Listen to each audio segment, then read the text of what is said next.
Good evening, everybody. It's a bit of an abrupt start. I forgot that I hit the button to immediately go into the game, so welcome. We continue our playthrough as the Kingdom of Denmark. I'm going to take a quick second to tweet out, because I didn't get to do that yet. I hope you are all well, and why in God's name do I have more than one chat window open?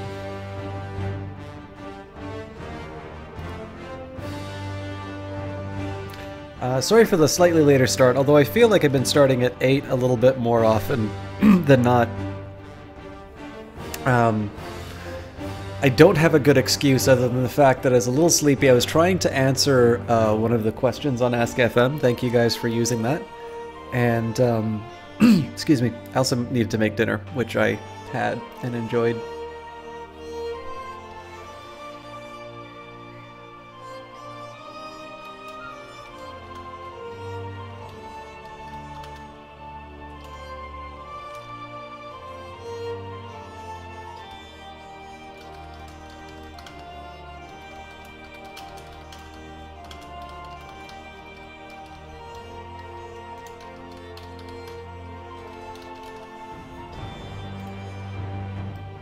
My goodness, there's a lot of auto hosts. We've got the Rambler 146, Flow Fantasy, Cringy Cat, Shane Fit. Thank you very much for those auto hosts. And hey, Not Real Katie, how are you doing? Yes, I just started. I had a late start tonight. I'm actually writing the tweet now, hence the silence. So it'll actually be a chance for me to shout out. I leave it to you, your imagination, chat, as to whether or not Not Real Katie is in fact the real Katie. But she's a new streamer. She's been doing Oxenfree, which I face a little bit of a dilemma because as interesting as I find the game and as much as I want to support Not Real Katie, it is one that somebody has recommended, and so I don't necessarily want to see too much of the story for. So I've been finding a little bit of a balance between these two. Now, Twitch never tells me how many people are watching right away, and so probably this is a shout out for posterity rather than anything. But I'll be sure to give something a little bit more substantial when you come out. But thank you very much for when there's a little more active chat. But thanks for coming out. I hope we can get you through some of your homework. Sorry, I still need to drop the tweet.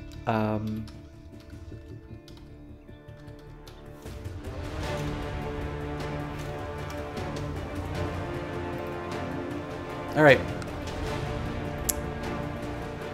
I quite like this song on the soundtrack too, so let's talk a little bit about what we're going to try and accomplish. I can't remember how many times we've actually been playing this session. I should actually give a quick warning. My headphones seem to be going through a little bit of trouble. If I move the wrong way, the connection breaks. That sometimes drops the audio completely for certain games. I'm hoping Crusader Kings isn't one of them, but I'm going to try and stand or sit a little bit more still. But I happen to know that there are a few people who are going to be watching tonight who have never played this game before, and so it's going to be a great chance for me to talk a little bit about the start of the game. We began in 769, so in this case you can see we're now in 805, which is a, it's a little bit later. And I can give you guys an idea, a little bit of kind of the structure of this game. So we are playing, I don't know how to pronounce that, Prolfer, King of Denmark. His dad was Jarl Hrorker II, the drunkard of Sjælland. His grandfather was Jarl Haraldur I Wartooth of Sjælland, and I believe he was not, he died 776. Okay, so we did actually play him, but his own parent here, Jarl Hrorker I of Sjælland, died in 733. So, in this case, this was the first character that we played as. He eventually achieved the Jarldom of Sjælland, which would be this little area here. That doesn't seem right, though. I always thought that my capital was here.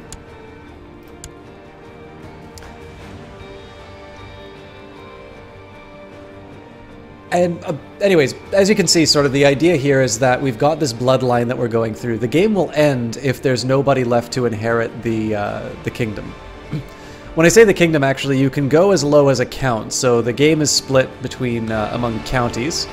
Here's the county of Yelland, although sometimes the names will change depending on the culture that you have. A county will be part of a larger sort of title known as a duchy, sometimes also called a petty kingdom. So in this case, this is the Duchy of Yelland, which has these 4 counties inside of it. Duchies will become part of a kingdom. So these are what are known as the de jure borders of the Kingdom of Denmark. So this would be the territory that basically Denmark legally has. Effectively, this is sort of what Denmark claims title to as its historical kingdom. Then Kingdom of Sweden, Kingdom of Norway, Lapland, Finland, so on. And then there's the de jure empires, which in this case we've got Scandinavia would be the empire. We could have Francia, Hispania, the Byzantine Empire. And then there's, so all of these are what are known as the de jure titles. Then there's the de facto titles, the way that the world is right now. So, you know, we've got the Empire of Francia. Well, this is what it looks like right now. They've expanded their borders a little bit to the right, but they don't actually have all of the territory in Spain. In terms of my own case, right, this is what I should have if we go by historical borders. This is what I actually have. And of course, if you want a preview of where this is going, this is what I will eventually become.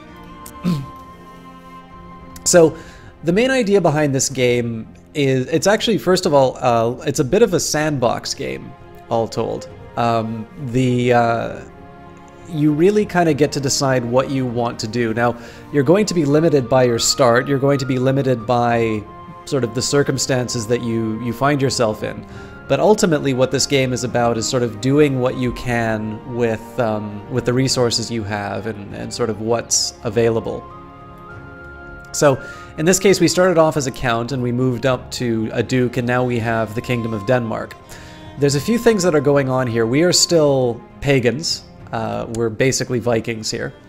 And my goal is to actually reform Denmark to become a feudal state. And this is going to mean eventually converting to Christianity and spending a bunch of money, in reality. That's kind of my overall goal, although along the way there's going to be a few other things that I need to deal with. For instance, this particular character, the guy I'm playing right now, we can talk a little bit about his features. He's a brilliant strategist, he's scarred, he's a Viking, he's brave, he's diligent, content, deceitful, envious, greedy, cruel, disfigured, hence the mask, stressed, and one-handed. This guy has been getting his ass kicked, and furthermore, we've actually not had a lot of luck with our sons. Rourke here was a twin, he's gay, also disfigured. However, the person, I can't remember who's actually going to inherit the kingdom. I always thought it was the firstborn, but I don't know if that's quite correct. In his case, he's the other twin. He wound up being shrewd, honest, paranoid, and chaste. Not very good for siring kids, but he's got one right now. So looks like it's Nupa, who currently does not have children, but he does have a 17-year-old wife, so plenty of time to breed.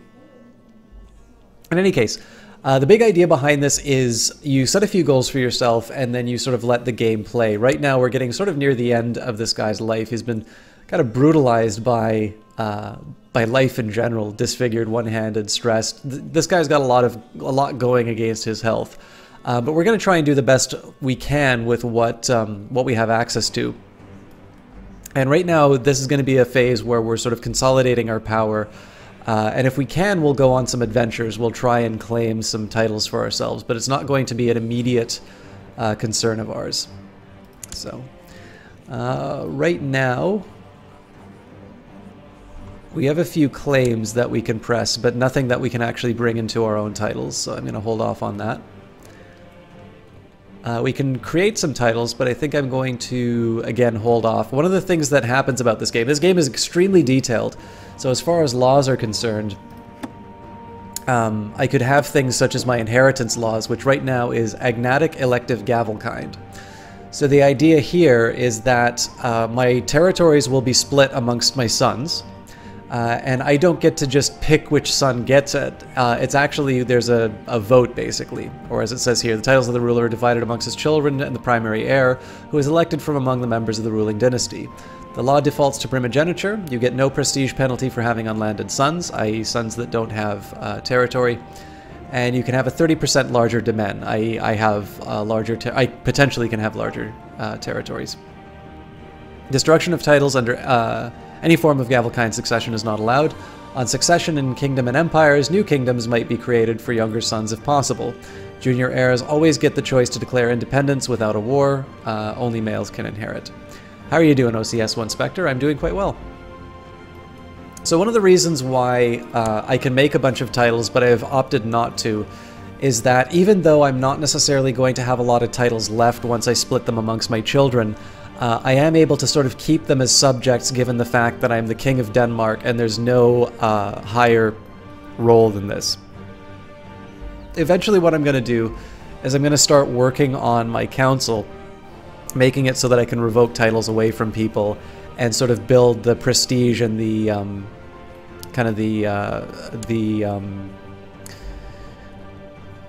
prestige and the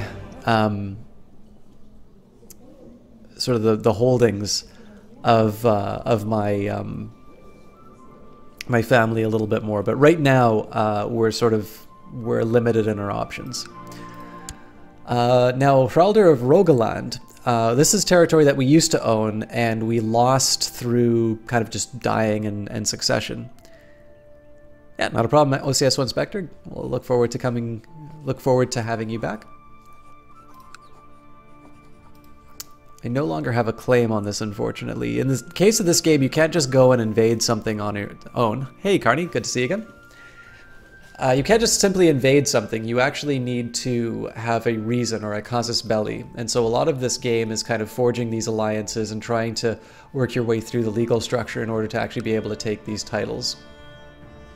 But we don't have that option available to us. I don't believe this guy's going to accept vassalization. And so I think what we're going to do is we're going to unpause the game. We're going to keep on the slowest speed. And we'll just kind of take it a little bit slower. We'll look through what some of our options are as far as actions to take. We've actually got quite a fair degree of wealth. Oop, I have a new heir. If your character dies, you will now play as Boltfur. Boltfur has an heir. Reasonable stats, not very good on intrigue and learning, but we can live with this. He's brawny, proud, stubborn, and a brilliant strategist. So definitely going to be very good for conquest. In fact, this might be helpful to us because we may be able to claim territories on my brothers.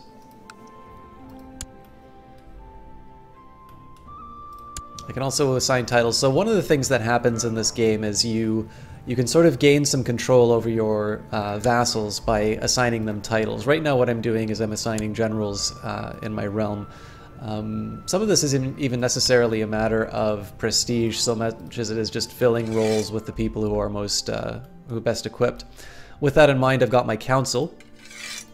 So I'm going to be using this to sort of give some bonuses to my territories. And right now that basically means putting the effort into my capital. The world is a dangerous place and devious plots are everywhere. Rumors have reached you that people are conspiring to kill you. All right. Jesse Quill, thank you very much for that, host. Have I played as a Muslim realm yet? You finished a campaign as one, and Sunni seems overpowered with all their casus belli and succession laws compared to the pagans and Christians. I have not played an Islamic state, Carney, but I'm interested. I always understood that the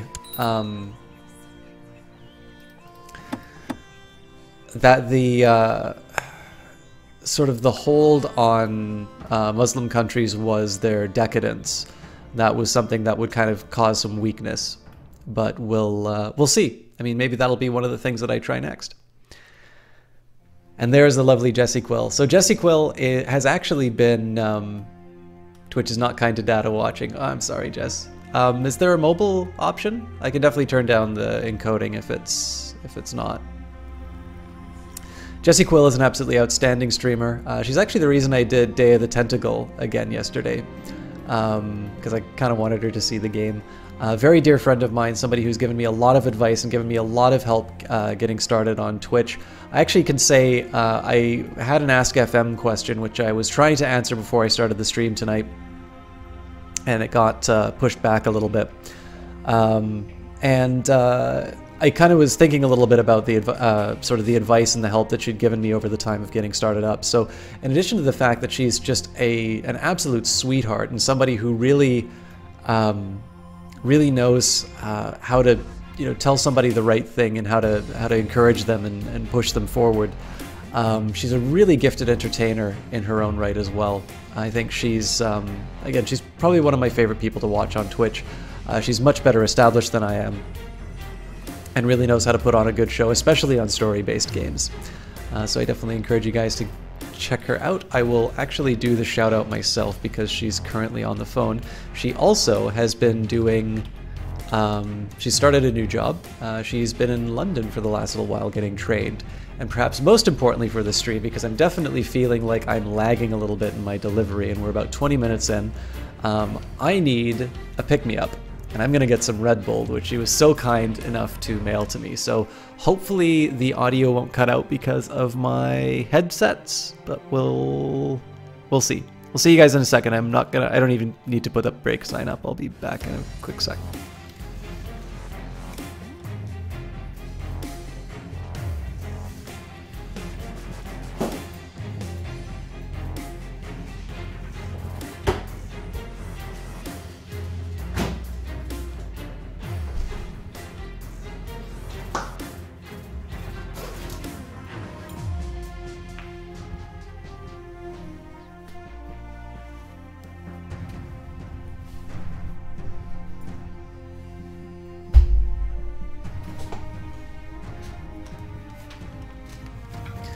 Alright, now as is tradition, we tend to do social eating on this channel, so are you ready, chat? Here is the sound of my energy coming back.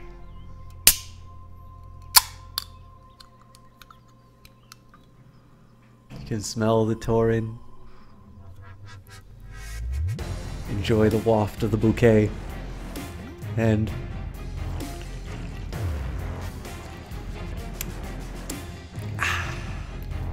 alright.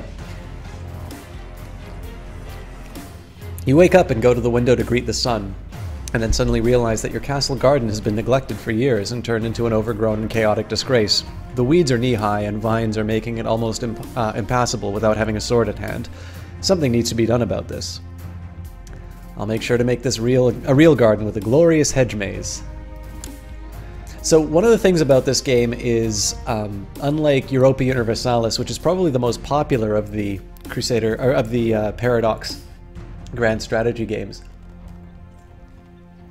is that this one has a little bit more of a heavy role-playing element. You do play an individual ruler, and this game will be about a succession of individual rulers who have their unique personalities and their unique styles of governance. So I think it's really great because, again, I say that this game is a lot about the relationship between the lord and the vassal, and it's a very political game in terms of having to interact with people. It's actually why I think Conclave is so interesting, because it really does make it hard to manage things. Everybody really does have their own interests, which are going to be fighting against you. And so in the case of Crusader Kings versus Europa Universalis, you'll tend to see a lot more of these sort of story-based kind of events. And in this case, because I have a business focus, I'm going to be sort of working on my stewardship in my later years. Apparently Vikings also like to take up gardening. It's hard work to clean out all the weeds from the huge garden. It will take many days and nights of hard labor and finish the preparatory work before you can even begin to grow a hedge maze. You can say, I'll do it myself, 50% chance I become diligent, or alternatively, I'll need to acquire a helping hand, and I potentially gain a friend. Now, in this particular case, they've got a negative opinion of me primarily because of my tyrannical acts, as indeed is more or less everybody else. Apparently, I'm also an alliance breaker, which I didn't know. Basically, this is a very unlikable king. So in this case, being able, even though it's just a courtier, to be able to convert someone to a best friend, I'm actually going to do that because I already have the diligent trait. And I'm not going to lose it just by... When did I break the alliance? Oh, right. I declined to come along with somebody. Anyways, so I'll say I need to acquire a helping hand. And I have somebody who's a little bit more on my side. So far I can't find the plot about myself. I'm not going to go into hiding. I think I'll face my my fate. But in the meantime, we'll see if maybe I can make a little money by ransoming hostages. Now, one of the things that I think for somebody who is new to this game, the thing that's kind of hardest to appreciate or to get, I guess, get used to is the idea of setting some plans in motion and then waiting and seeing them come to fruition. It's hard to do on some cases because, you know, we've sort of been trained to have very immediate reactions, especially with real-time strategy games. And this is a real-time strategy game. I mean, probably the most precise term that you could come up with would be pausable real-time. But again, this is a game which takes place over generations, and so it's okay to sort of say, all right, here's what I plan on doing, and seeing if you can kind of manipulate events to turn in your favor. So in this case, this is the guy who I'm ransoming. My liege, tales of your misdeeds are told from Ireland to Cathay. I accept paying the ransom for the safe return of Halfdan, him.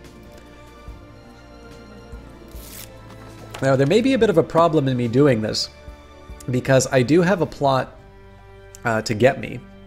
I don't know where that plot is, but basically what's going to be happening as a result of it is I'm going to potentially have assassination attempts. Notice here that I'm trying to kill this guy here. I've got a plot power of 141%. Well, what basically happens is the more people who are trying to kill you, the more likely it succeeds. And so there's no doubt a big group of backers trying to do the same to me. And so by releasing these people who are potentially going to be party to this assassination attempt, may not be the wisest decision, but in the end, being able to get rid of this guy who's sort of hated for his tyrannical actions is not necessarily the worst thing in the world, so. I am known as the Repulsive.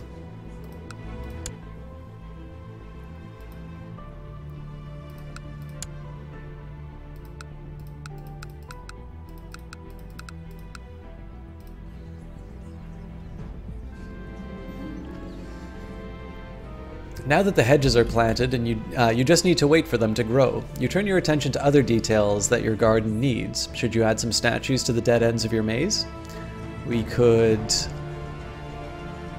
add some magnificent statues of my family, and I will become proud. I could add some beautiful statues of religious figures, or I could say the shadows are enough decoration to the dead ends. Let's build something for my family. This is the man who invented Denmark, after all.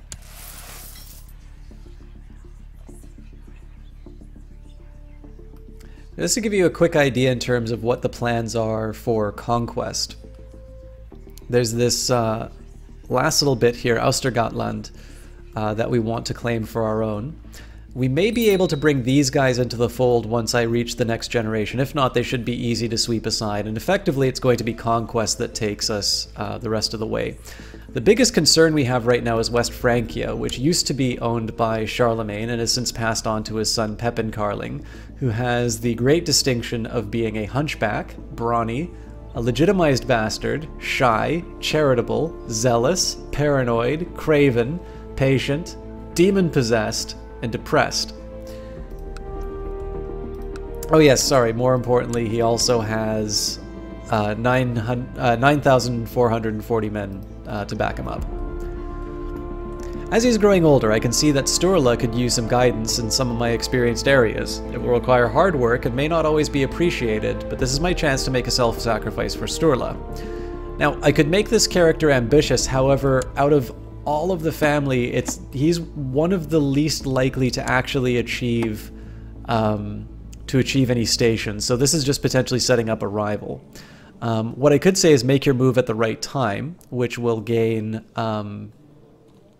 patience. This will give basically bonuses to intrigue, diplomacy, stewardship, learning, defense, etc. Let's see.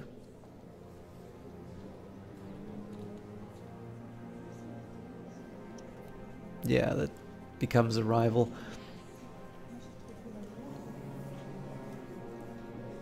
Am I patient? I'm not. I mean, I really don't like the fact that I lose all of these stats. I'll say he must learn on his own.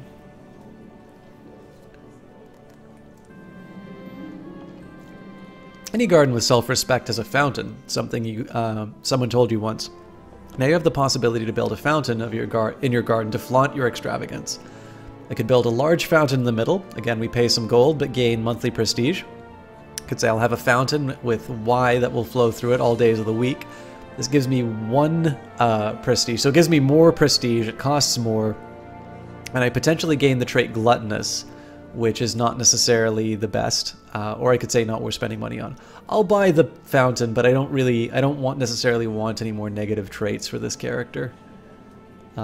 Especially because it gives me a minus to stewardship.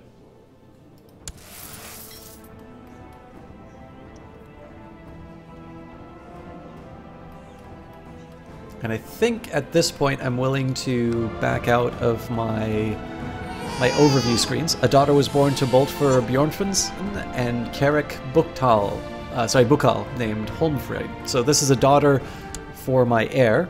Right now he's only got 2 daughters. Excuse me. And apparently his wife has the lover's pox. Thanks for that. So what we're basically at this point, we're kind of waiting to have a male heir that can inherit the kingdom. We'll see whether or not we actually manage. Again, we've got another commander opening. Effectively here, I just kind of look for the highest stat. There's not a whole lot, not a whole lot of planning that goes into this. And I think probably what I'll wind up doing is I'll speed things up a touch. Although I'm actually, before I go further, I'm a little interested in what my council is doing. So my chancellor is in Rogaland, right? What about my spy master? Trying the assassination here. It's time to fill out the rows of plants in the garden. You could either import exotic flowers from far away, or you could plant a local species. I could import exotic flowers, or I could bring the local flora. Let's bring exotic flowers, just for variety. I can afford it. And we'll speed things up.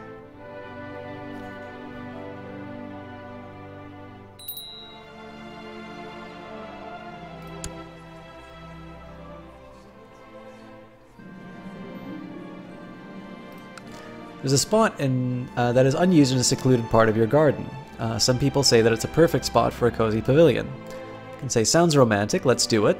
General opinion of me goes up by 3, or it says, sounds like a bit too romantic for my taste. We're spending money. The +3 isn't really going to move the needle too much, but it does give me a little bit of what I need, so.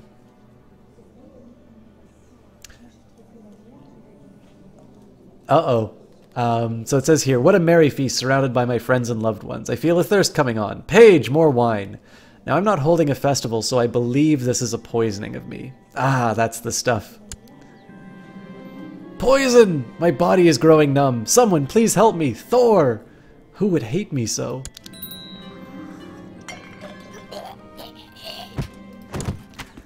King Prolfir feasts in Valhalla at age 47. He died under suspicious circumstances. Ever envious, he always wanted what other people had. A wicked man, Prolfir will surely pay for his sins in the afterlife.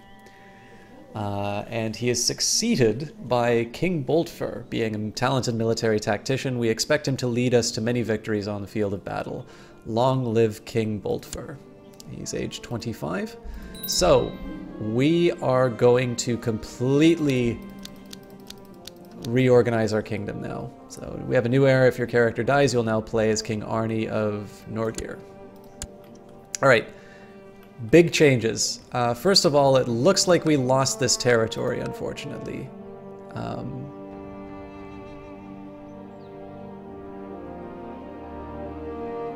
Is that a duchy, or is that a kingdom?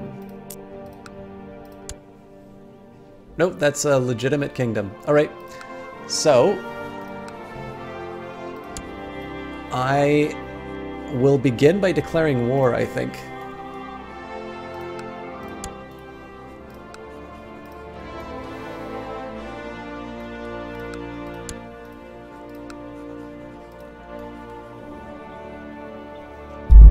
I got to think a little bit about how I'm going to do. Well, you know what? Let's. I think I'm going to start by assigning. I'm going to start by assigning counselors, and then we'll take it from there. So, new kingdom. We have to sort of organize ourselves and plan what the next couple of turns are going to look like. So first of all, I've got some things that my character can sort of focus on. Their ambition. They could become a paragon of virtue, they could see the realm prosper, we could build a war chest, or we could groom an heir. In this case I want to groom an heir because I would like to have a son. Both these characters are relatively young, and so in this case the bonus to fertility is probably my biggest priority right now. Next up, we need to decide on a trait. I could do business or rulership. Kind of money focused. I'm okay for money right now, so I may want to double down on martial. Alternatively, another thing that I might want to do is shore up my intrigue or my learning and take theology, scholarship, intrigue, or seduction. Seduction actually is also appealing because of the bonus to fertility and sex appeal, although I could achieve the bonus to fertility through a family focus as well. Let's think a little bit. I think, in this case actually, I'm going to take a full war focus. We'll take the war focus for as long as we're conquering, which is going to be for a while. So I've got a couple of claims here. In this case, Nidaros, where's that? It's not actually something I can claim for myself. So in this case, I'm just going to go for the kingdom. We can still create more titles, not interested in doing that though. I can also... so we also lost Finn. So I suppose the most important question is if I can offer vassalization. So he's the king of Norgir. Alright. So we did actually wind up making these kingdoms. Which is fine, because we can just simply take them over. I believe this guy will say no. Yeah. And what about my relative? He's currently at war. One of the reasons why our some of our neighbors wouldn't accept was just because the character was so unlikable. So it's always good to just take a quick check to see if we're able to peacefully expand. But we do not, and so I'm going to effectively steamroll over my brothers in order to achieve my my goals. So regrettably, I am going to wind up kind of going to war with my heir, but unfortunately, we don't have any other way of solving this. So we will eventually declare war. Although I think what I'll do first is I'll fill out the rest of my council. So, council positions. I've got a chancellor, powerful vassal, so I want to make sure I keep them there. I can assign a new marshal. Does this guy do anything particularly well? He's a good learner. I wonder wonder if I can make him...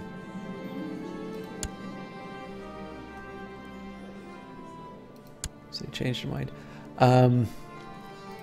Yeah, he doesn't really impress me, and the one thing he'd be good at would be Seer, which he's not really well equipped for. So here we will take Ivar, who's currently a commander. It's actually not necessarily great that I'm taking this character out. We could also do Totil. Now we'll have our top general. So he'll train troops. Again, give us a little bit of a bonus to our levies. We need to appoint a steward. Now, I kind of want to see if there's any powerful vassals that are kind of left in the out in the cold. Right now we only have one. And in this particular case, the question is, do I really want to have such a person as my steward? In this case, I'm okay with that. Because in the end, all I'm going to do is have them build a legend. Johnny Big Time, thank you very much for that, host. How are you doing, my friend?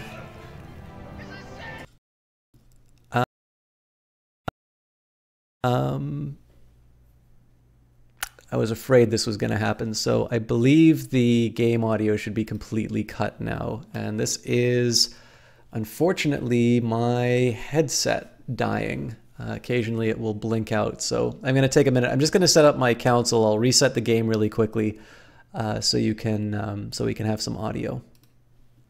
In this case, for the Seer, it's a learning-oriented character, so we will appoint the person with the highest learning. Unfortunately, they don't like me very much, but not a lot I can do about that. Is there a better spy master I can appoint? Yes, somebody who's actually really good at spying, so... I suppose the big question here is why I wanted to assassinate this guy.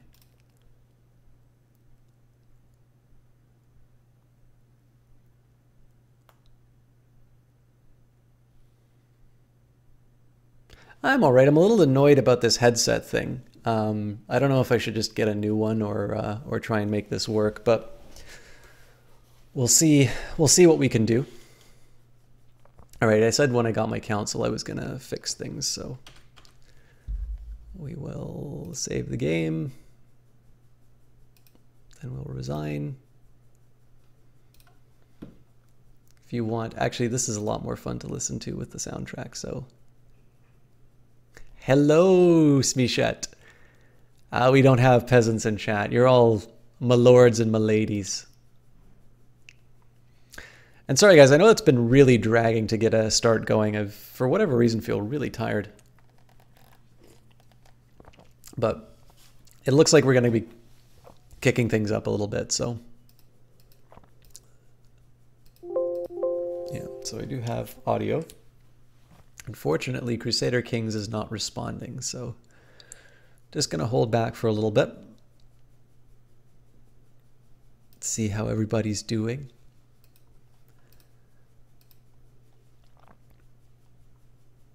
Windows is asking if I'd like to force quit. I did indeed. Now I'm not sure. I think this is probably going to open the startup menu, so this may not actually be something that lets us see the game. Yeah, so this is what we start off with. But hopefully it will transition into the main game menu.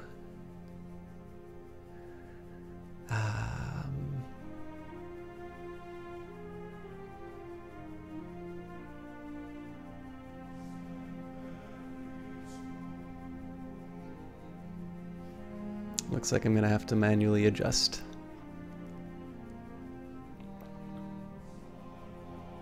The only problem here is I've been playing Crusader Kings for so long, it's actually really deep in my list of games on Twitch.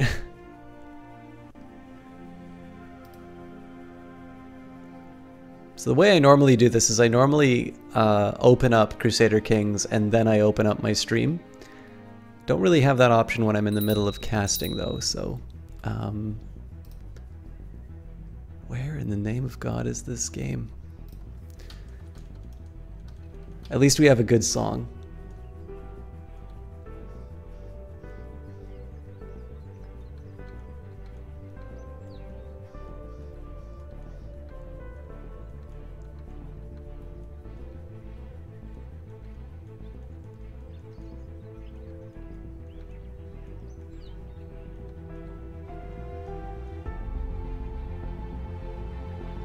Yes, Michette, I mean, the way that Paradox kind of sells this game is... okay, I think I found it. Yep, there we go. So, I have a little bit of a theory in terms of the way this works. I will admit, Paradox has been very good to me in terms of giving keys for games. They've given me a key for Tyranny, they've given it for Stellaris and its DLC, they've given me a key for Hearts of Iron 4. Now I've not gotten a key for anything Crusader Kings related yet. All of those have either been bought for me from individuals or I bought them myself. Now, one thing I'll say is that I think overall the pricing on Crusader Kings 2 has been a little bit more fair. I've had difficulty quite seeing the value of the Europa Universalis 4 stuff. Although I'll also admit it's the game that I played a little bit less, and it might actually be because I have less of the DLC, so I'm not quite sure. The theory that I have about it is that strategy gamers are actually used to sort of paying incrementally for their games. So you buy the base game. So imagine something like Games Workshop's Warhammer. You buy the base box set, which is over $100, or even the rule book is like 80. But you don't just get that, you buy, miniature armies, right? Those cost money. And then you buy paints for those armies, and then you buy an army book. And these are, these are not without value, right? The game is much more fun to play when you have the ability to kind of construct armies, and when you have sort of this sense of ownership over the purchase.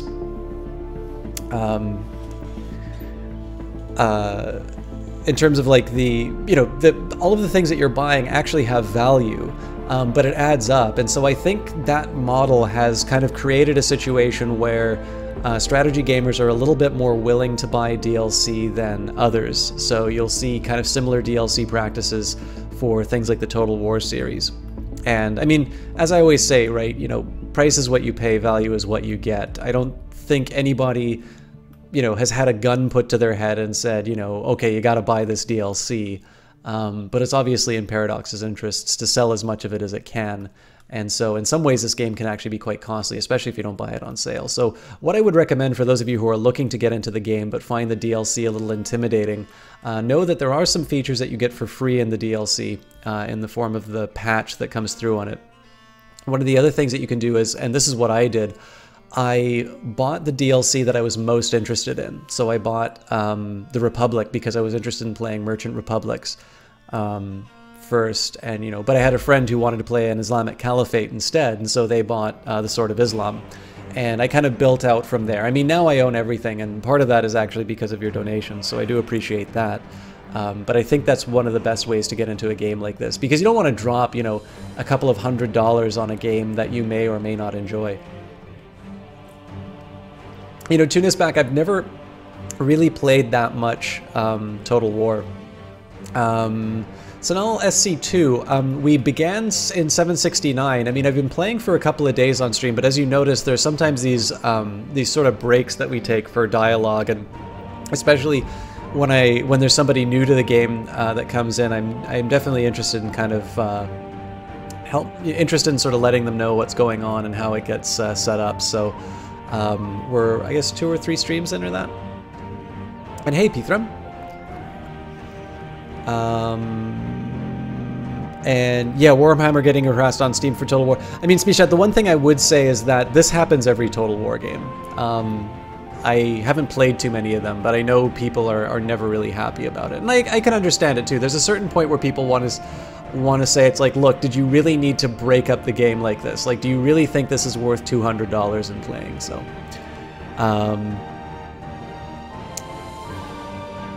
and Maka, I don't think I said hi to you either, so. I did start as a count. I believe I was count of Svelzig. So we were the king of Denmark. We just did a transition, which is why we're paused right now. I'm going to be claiming back these kingdoms from my brothers. And then probably what I'll do is I'll use my subjugation on Oudescotland, which has kind of been evading our grasp so far. And we'll probably bring the rest of these under heel either through diplomacy or through conquest. I just want to make sure that my council is the way I wanted them to be.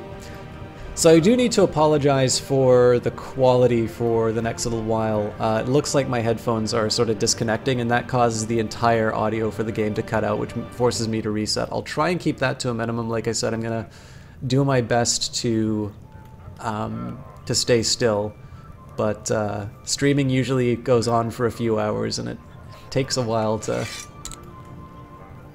It takes a while to. Or sorry, it takes a lot out of me to keep my head completely still during a cast, so. We definitely do not do backseating here.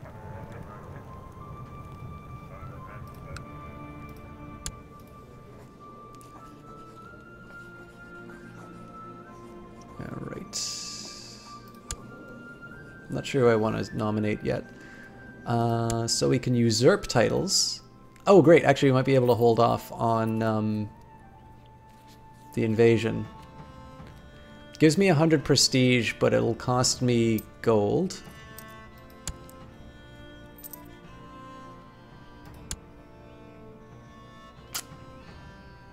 Yeah, so it'd bankrupt me to do this, and we can just simply roll them over.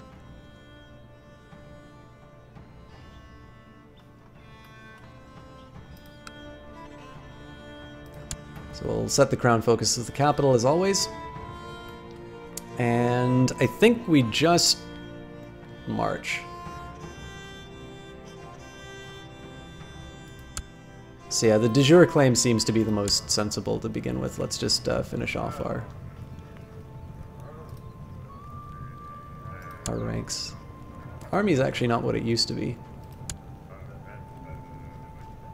If you want to take it that way, Tunisback, then yes, but I think there's a difference between making comments and telling people how to play the game, and with all due respect, it's something I have to deal with every Crusader Kings 2 game, and I found the best way is just not to let it happen at all.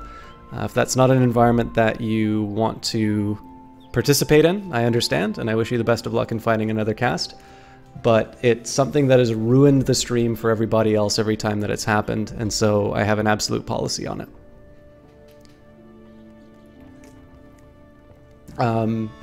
New question, how do I expand my kingdom so fast? Well, so now one of the things about this, so especially as the Vikings,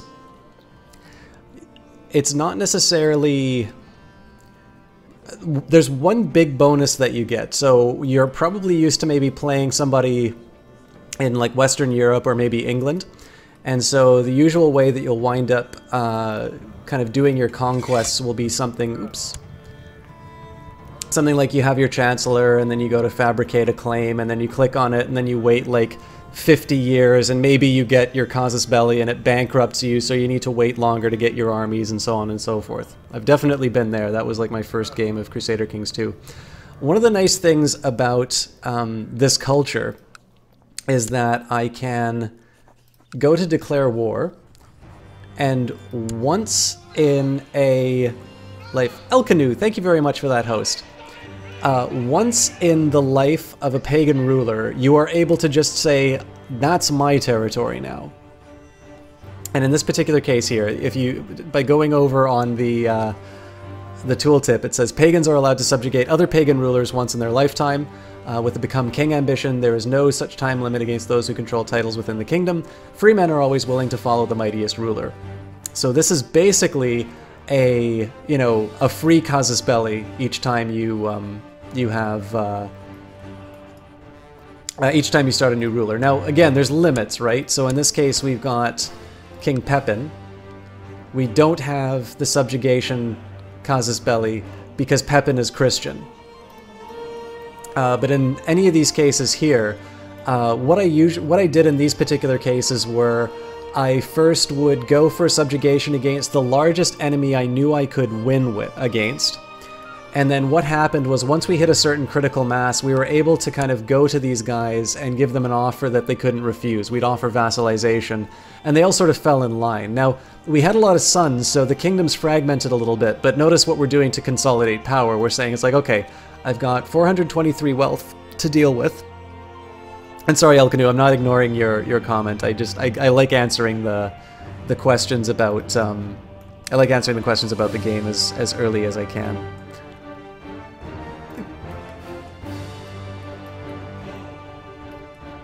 So,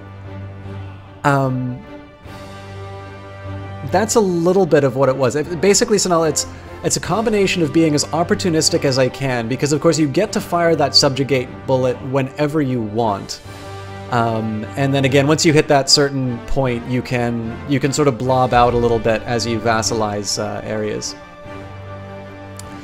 So I hope that kind of answers the question for you. But it's hard. Like, for those of you who are not familiar with this game, a lot of people recommend starting on England or Ireland. I think they call it Noob Island. I'm a little bit weaker on that recommendation, because I think the one way that you get into a complicated game like Crusader Kings 2 is to play what you're interested in. So like I said, for my friend who really wanted to play an Islamic empire, or at the very least an Islamic, county or something like that, I can't really turn around and tell them, is like, okay, I really know that you would like to do the Muslim conquest of Western Europe or something like that, but, you really want to be the Duke of Kent or something like that.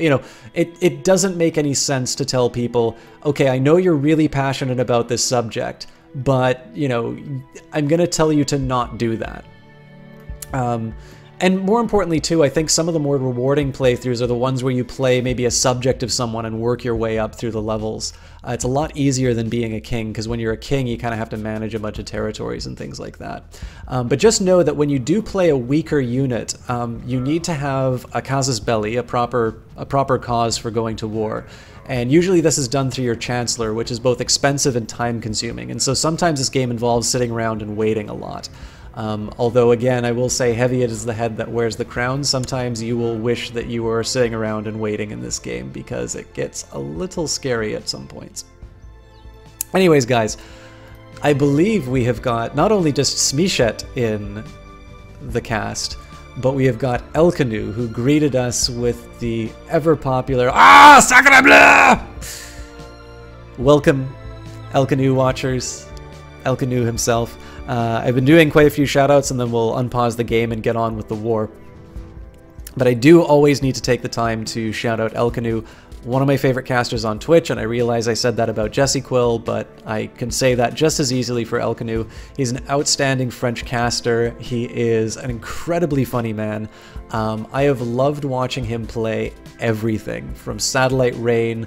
I think some of his Dark Souls highlights are some of the best Dark Souls highlights that I've seen. And I say this knowing that Johnny Big Time is in the channel, and Johnny Big Time is a hell of a Dark Souls player as well. But especially, you really just have to see it to appreciate it. He has got a tremendous sense of comic timing and physical comedy that even if you don't know French, you're going to have a hell of a time there. And on top of that, he is somebody who loves gaming. Everything about his channel just exudes this feeling of a love of gaming and reminds us why we get into this hobby. So it's easily, like, if you ever had somebody who doesn't understand what Twitch is about, definitely you can check out his channel and have a great time. And there's actually somebody here who always gets a little bit of a short shrift. And Melee Mage is here. And Melee Mage is a streamer. Oops, I'm going to have to hold off on a little bit so I can bring that back. Melee Mage has been a long-time viewer and somebody who's a streamer, and I always remember him as a streamer first, as a viewer first and not a streamer, and so I sometimes neglect to shout him out. But he's actually, I think most of the stuff I've seen him play will be sort of RPG, so I remember watching him play Final Fantasy last. I think you did a little Diablo, if memory serves.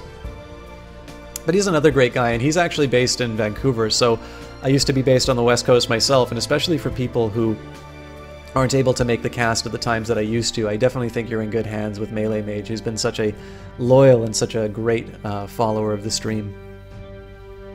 Elkanu doesn't know what he's saying half of the time too, Melee Mage. But he says it so beautifully. Alright guys, so you've been very patient with me. One last thing I'll draw to your attention before we kick things off, and that is the council being discontent. This is purely because of the transition of power. In this case, I'm a new king, and so as a result, I'm going to have a council that's not necessarily favorable to me. And on top of that, we've actually got people in what's known as the malcontent faction. These are people who are generally upset with me. I'm going to have to figure out what to do with them a little bit later. For now, we're just going to prosecute the wars, especially because we know we can. So, oh, looks like the council votes no. 1 vote for and 6 against. All right.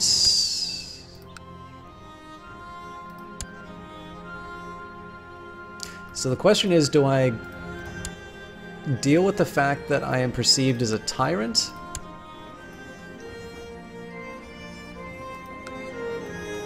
No, you know... Okay, here's what I think I'm gonna do. I think, as much as it pains me to lose this money, I think I'm gonna usurp Sweden.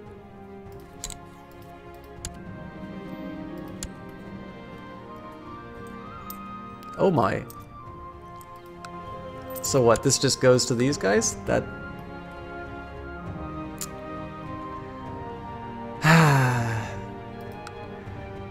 I kind of wish the game would let you know that you don't actually keep those lands.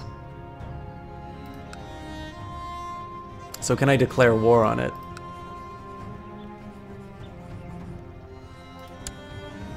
Well, I get the de jure claims, but that's gonna take a while. Alright, I hate to be a scumbag on this stuff, but I am actually crashing out of the game. That's extremely annoying to find out that you lose it.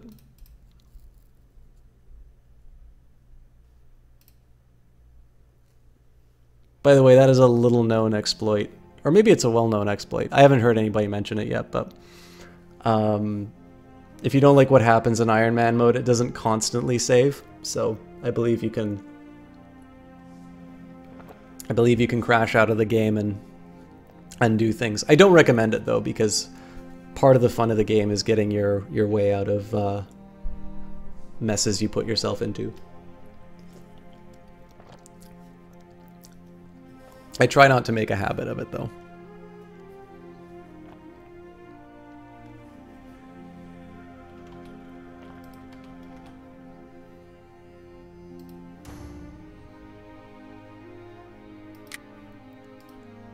I got superpowers, Johnny.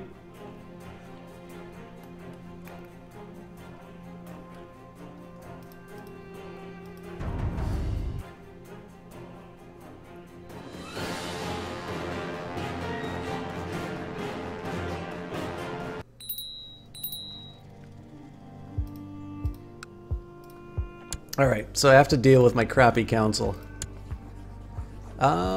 I guess the answer then is to make them like me. That or I just do tyrannical acts, but I don't think that's the right call. I should also consider revocation.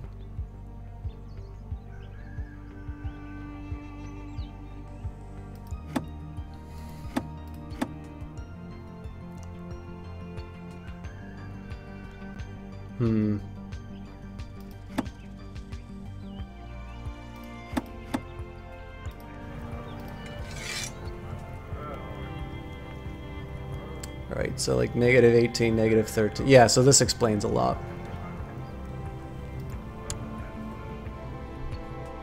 So he doesn't like me. Ah, so I have a big hangover from the fact that my predecessor was unpopular. Okay, well the really interesting thing here is that if this guy dies, I actually get his territory, and he's a powerful vassal. So we're going to do something a little underhanded here. And we're actually going to try and kill him for his land.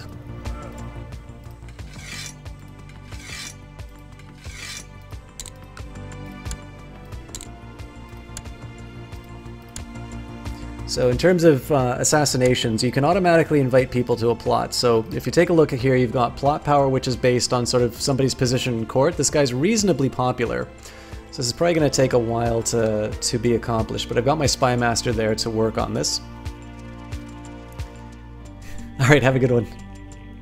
Oh wait, according to your title, stream title, ist ein Berliner. How are you doing? Okay. The fact I can't steal this stuff really sucks.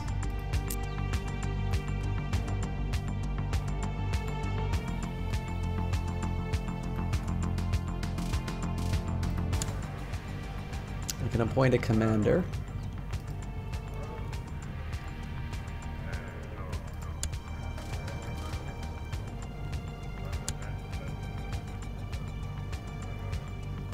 So the next thing I can do with my council is try and see...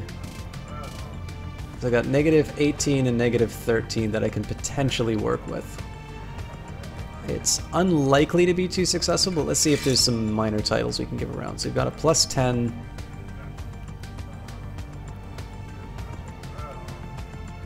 I could assign somebody Regent. Oh, Regent is actually only +10, so...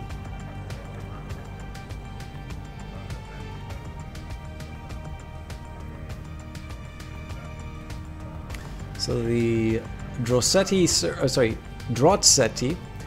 as steward of the realm and a function similar to a seneschal and is considered a very prestigious post. So who was it on my council that was mad at me by single digits? Nobody. It's all 13s. All right. Well,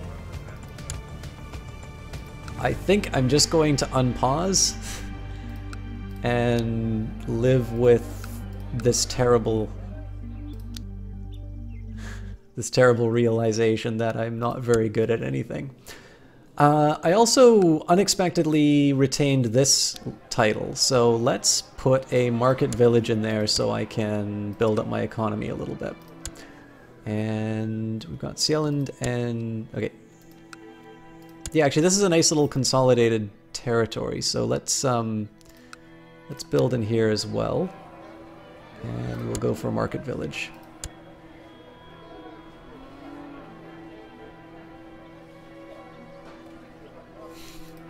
That's the way to look at it. By the way, I happen to know, I don't know too much about your job, Johnny, but I happen to know that Elkanu has a... Well, I gotta be careful. So I was about to say he has an interesting job, which he does, but that usually invites questions about his job, which was not my intention, and so I will ask you kindly do not bother him about his job unless unless he invites the questioning. But suffice to say, I would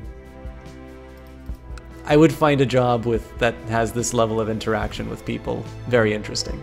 And my apologies, Elkanu, I couldn't really not say that once I opened my big mouth, so sorry.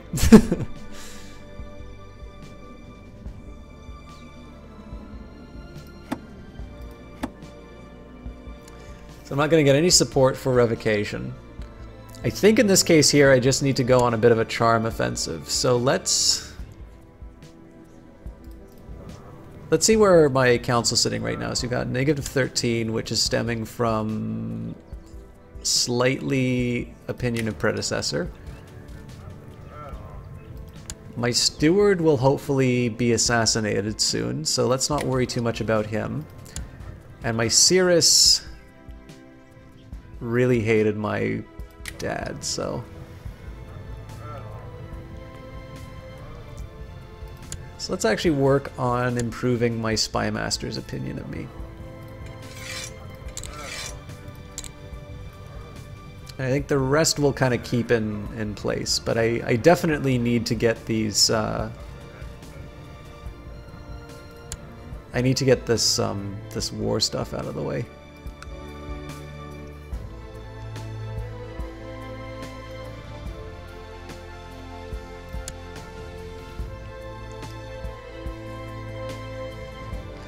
Basically, people take all your hard work and then they shit it out a few hours later. I have a new heir. If your character dies, you will now play Angramir of Skane. Well, that was quick. It's probably the succession laws. Welcome home, Jess.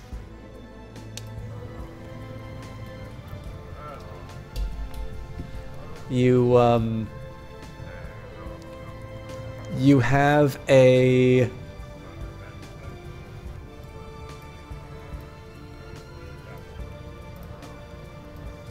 you have a curious knack for missing out on activity. I'm gonna Discord you something.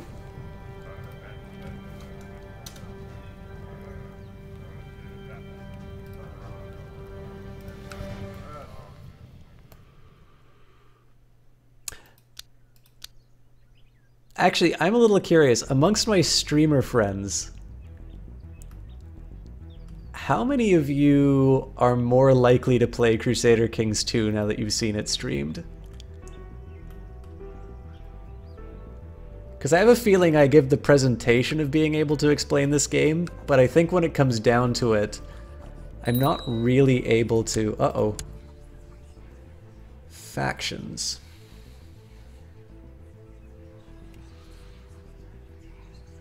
Oh god, my steward. Yeah, we really gotta get rid of that guy. The big question is, do I keep my spy master trying to assassinate him, or do I break up the faction? We'll see. It would be a lot of silence if you stream this.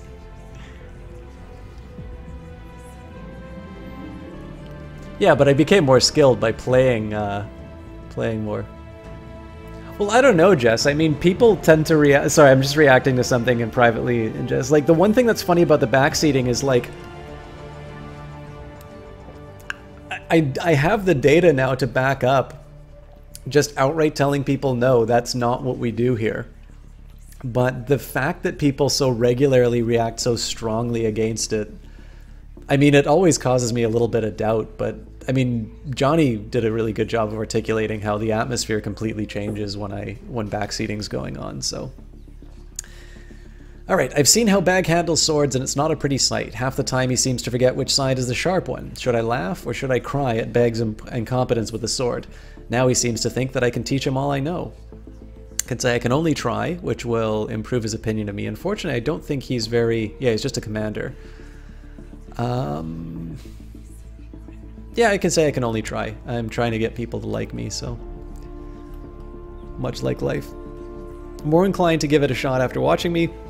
It still is a lot to take on. Yeah, it is. I mean, so one of the things I can say... One of the reasons I streamed this game originally, other than the fact that it was one of the few things I could actually stream... still 1 for 6 against. I need a better council.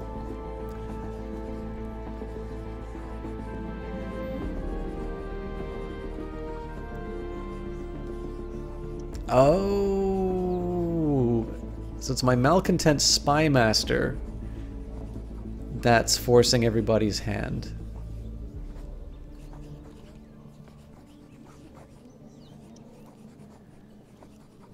Alright, and because a family member's losing a title.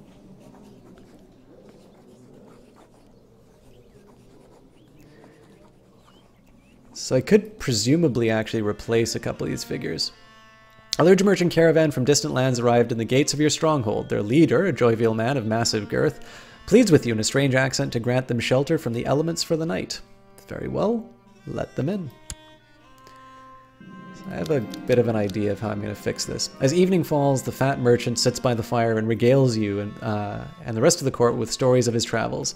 His appetite seems insatiable, but as you do not wish to prove a poor host, you order your servants to bring in a second serving. Tell us more about this mythical realm of Hindustan.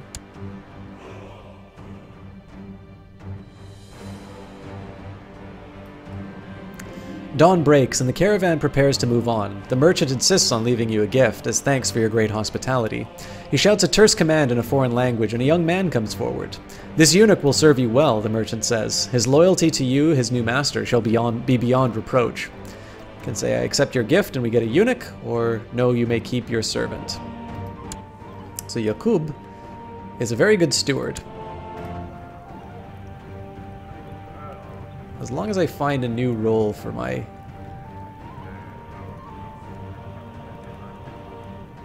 Ooh, actually...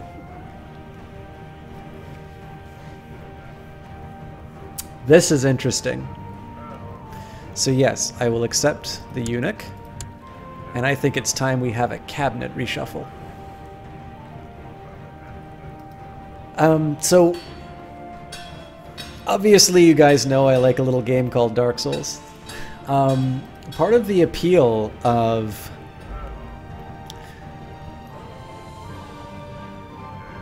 Alright, have a good one, Melee Mage. If you are going to EXP by any chance, please tell them hello. It's been a long time and I miss them.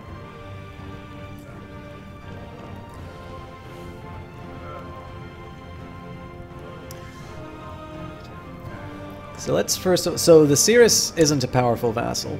Ugh. Does she like me? Yes, she does. Okay, and can I appoint my eunuch as a steward? I can. Okay, so what can Dag do? Okay, so first of all, Cirrus, you're out.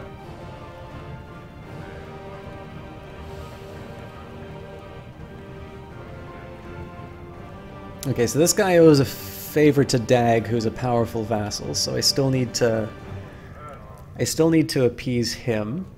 What's my next best spy master? 13. And she likes me. Yeah, so you know what? I think we're gonna cut this guy's balls off.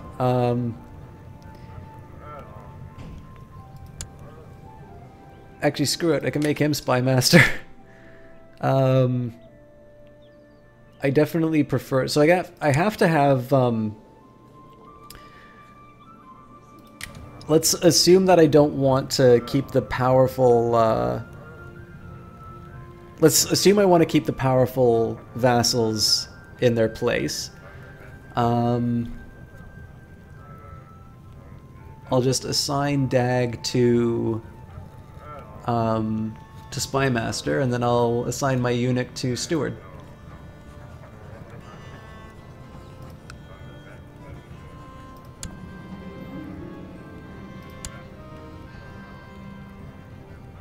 Oh, or I can make him an advisor.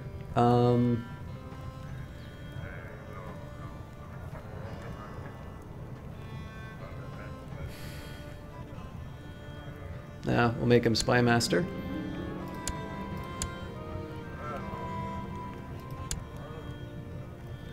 Steward. Hey, Dag, kill yourself. I actually kind of want to see what happens when I do this.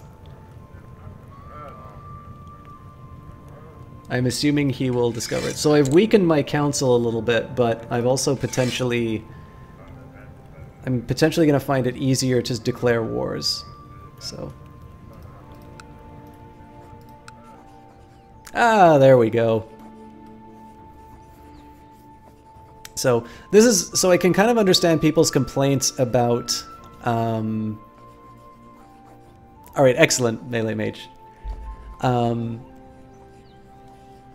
Carney, is that a Snatch reference? So some people were talking about how they dislike what Conclave brought in, but I actually really like the fact that you have to fight your council to do stuff. And in this case, we just did, you know, we just did what kind of comes naturally, which is to, you know, to stack the deck. In this case, we will declare war. And we will claim the land for ourselves.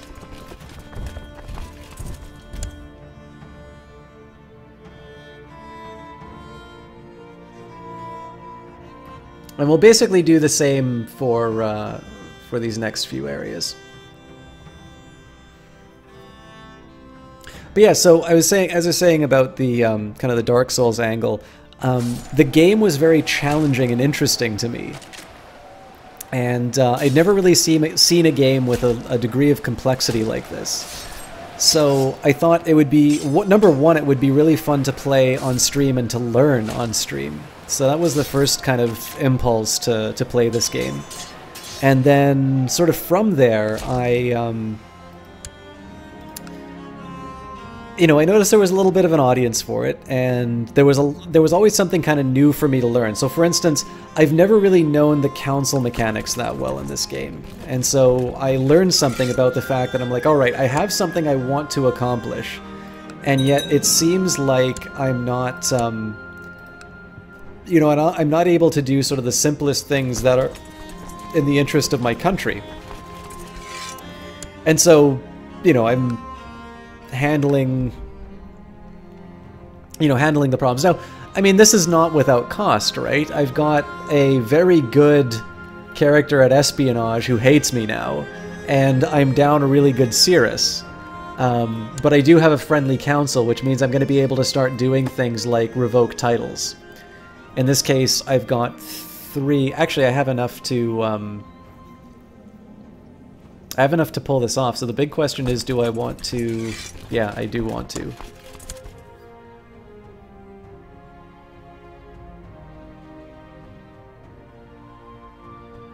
I was going to try and save everything for Max Tribal Organization, but the ability to revoke a title is actually a big one.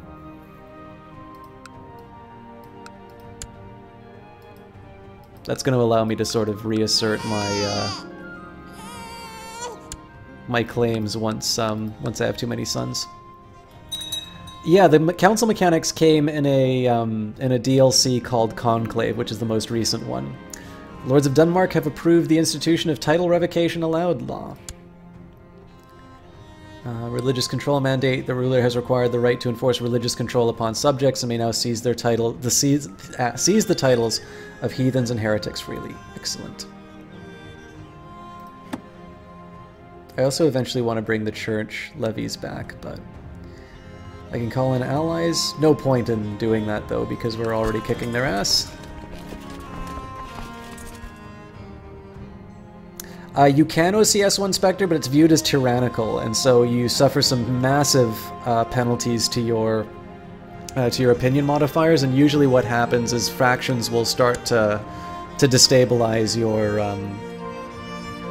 I mean, number one, what that does is your council starts hating you, and so they're going to decline more and more of your initiatives, which means that you're going to have to overrule them even more, and. Eventually, because of the number of tyrannical acts that you've done, the discontent in your realm is going to be so high that you... Where the hell else can I conquer?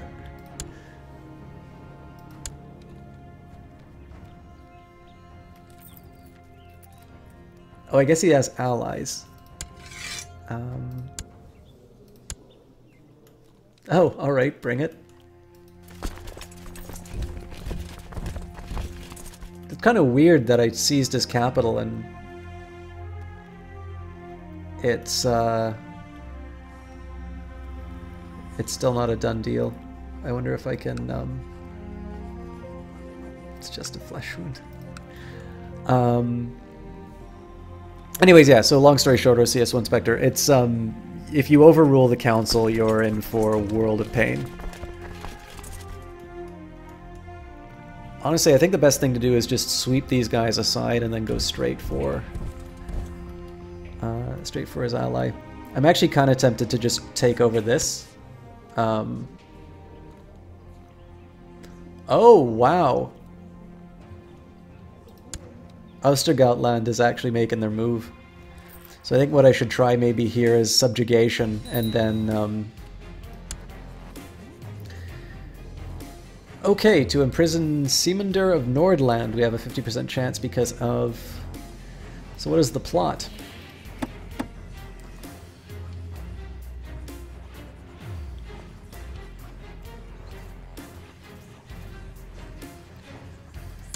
So I guess the big question... So Guy likes me, so I'm not going to try and imprison him for that. The price of decadence. The ruling dynasty of the Abbasid Empire has been overthrown by the zealous and hard-living tribesmen of the Boreid dynasty. Former vassals may seize this opportunity to declare independence. Bloated fools. Yeah, basically OCS1 Spectre.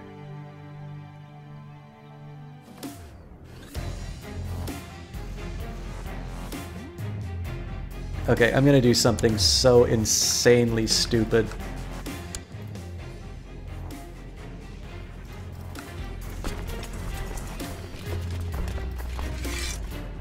So I need to make my army stand down in order to do this, but we're actually going to strike while the iron is hot, and we will declare subjugation.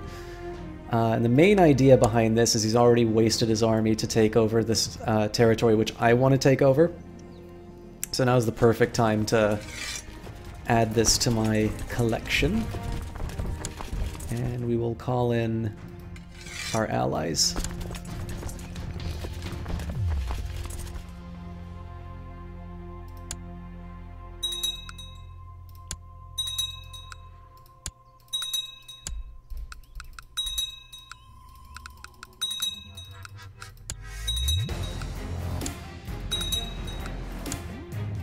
So again, this is to the earlier question. Again, how did I expand so quickly? It's entirely about taking opportunities like that. Is this guy wearing a fedora? It's entirely about taking opportunities like this. So we've had our eye on this territory for a long time. We also want this territory, and so what can we do? Well, right now they've wasted their army trying to take down my brother, who doesn't have an army to defend himself. So we outnumber them with my private forces anyway. We're technically already in a war, which is not necessarily the best for us. But basically, as a whole, what we're doing with this is we are getting this territory when it's at its weakest. We're preserving our ability to conquer this territory, and then we'll kind of mop up these remaining little fragments when we can.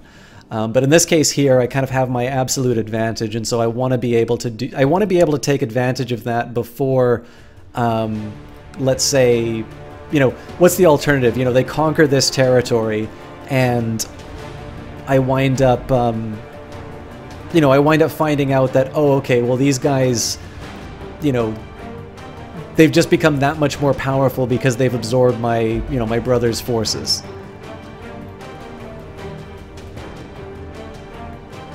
The fedora is a holy hat. I know that's not what you meant, but I'm taking it that way.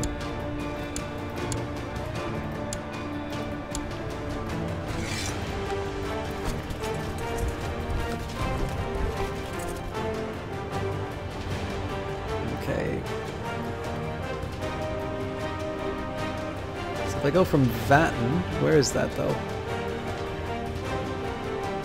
I think we're okay if we go from Halland. I'm a little annoyed at my guys. Okay, they are actually taking on this. So it looks like they want to... how well are they doing in this? Oh, it's 99%. Yep, they just acquired it. Alright, so... do I have the prestige to do what they just did? I do not have 500 prestige to raise a tribal army.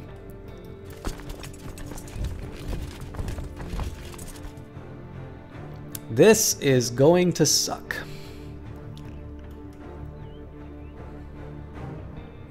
They're actually going to crush me if I can't get these guys united. So maybe we'll hold off.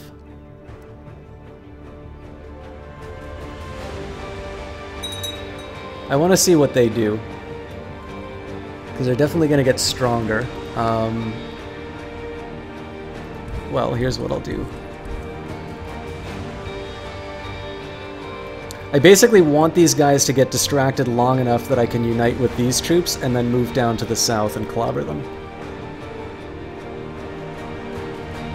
Oh, yeah, they're coming for me. Problem is, if they move on these territories, I'm actually screwed as well.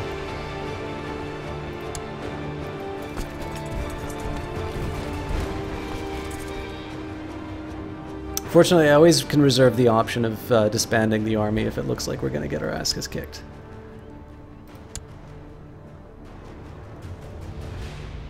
And so far, they're not moving on us.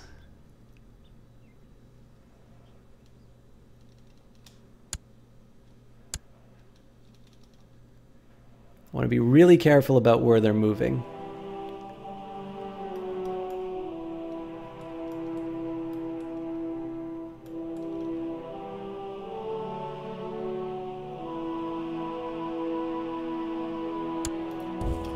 Okay, so here we're going to move on Verid. They'll arrive on the 27th of March. We arrive on the 24th, so we'll be able to chomp down a little bit on their smaller army. What we're also going to do, while these guys get occupied up here, we're going to reunite with the army in the north, because then we outnumber them. So we're going to take a big hit on this, but fortunately, look whose army it is. It's the steward who I don't like. So I have a new heir. If my character dies, I will play as Nupta Horikson. Okay, so again, we gobble up this army. These guys are done, so we're not going to worry about them. Master rough terrain. The temptation to run into this this melee is fairly strong, but it's a guaranteed loss for me in the long run. So instead I want to take the longest route to the rest of my army here. We'll finish off this particular war, and then we'll back around. What I should have done instead, in retrospect, is I probably should have joined my brother in this war, and then done the War of Subjugation after the fact. Oh, so we just won that war. Let's again call in the allies.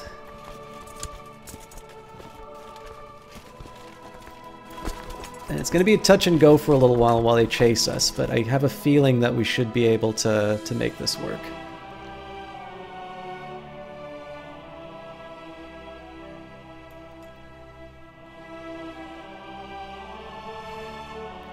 Well, we'll see, Runebroder. I'm in a pretty tricky spot.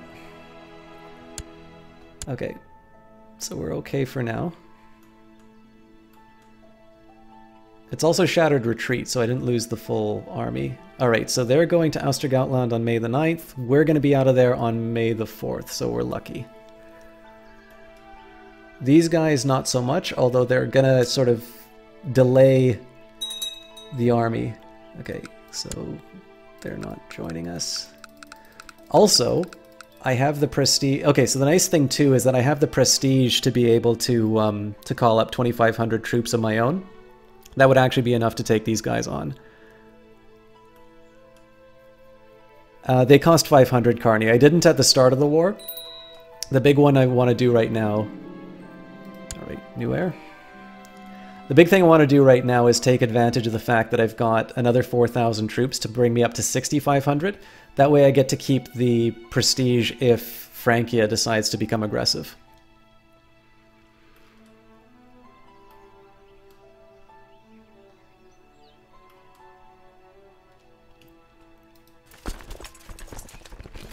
I'm actually going to stop in is it Jarnbanderland? We'll be able to stop here. We'll get our troops together, and we can invade from Nurek.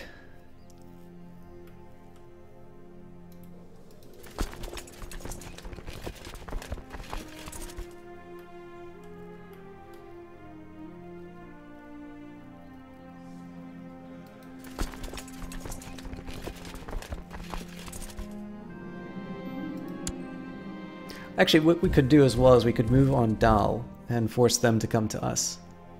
That'll unite me in Verminland. It's not the best... So we wind up crossing a few straits when we move in, but it looks like these guys are kind of stalled for some reason. So if I can unite my army and we just start gobbling up their territories, we eventually force the issue with them. And we outnumber them by 1,000.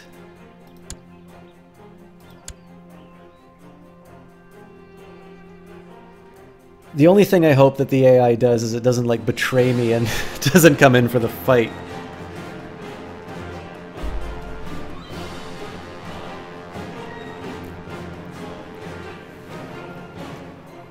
The only thing I'm worried about is these guys not arriving in time. I think that's a pretty reasonable expectation, but... And looks like they're moving on Verminland.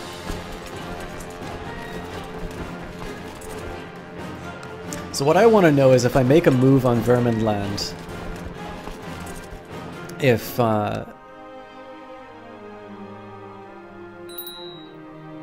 want to know if my allies are actually going to move in. Jesus Christ, he's got another 2,500 troops. So I might actually have to raise the tribal army now. That'll bring him up to 71. What's his money look like, though? He's wealthy.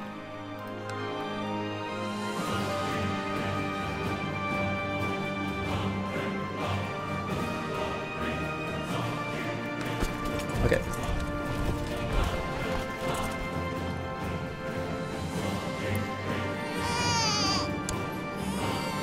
We're gonna make a bit of a Hail Mary here because we arrive on the 21st of August, which means they're gonna have to cross a river and arrive late, and we're gonna have some reinforcements coming in.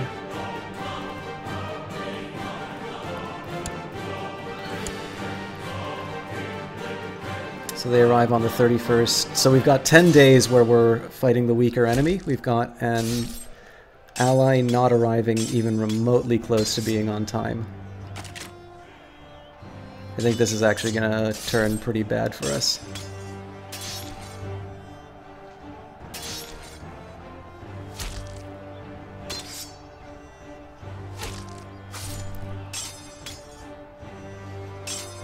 Can we do it? I don't think we can. Yeah, we just got crushed. If those guys showed up, I'm pretty sure that would have turned it. Alright, well, I'll take my lumps, and I think it's time that I accept that I need to raise a tribal army. What am I looking at here? 4189? Okay.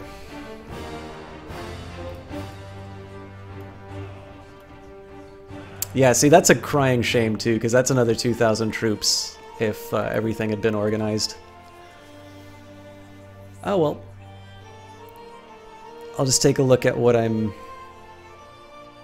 Alright, have a good one, Elkanu. Thanks for stopping by.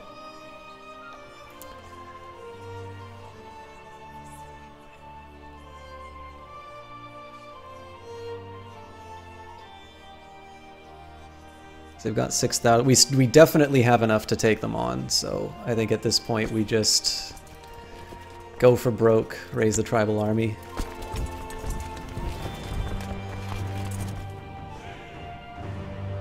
So this is the Shattered Retreat, so this is going to force us to hold back for a little while they invade our lands. But what this is, a slight blessing in disguise, just because we're going to be able to move, we're going to be able to sort of unite all of these troops, so we're actually going to have a pretty substantial army to move directly on them afterwards. So they...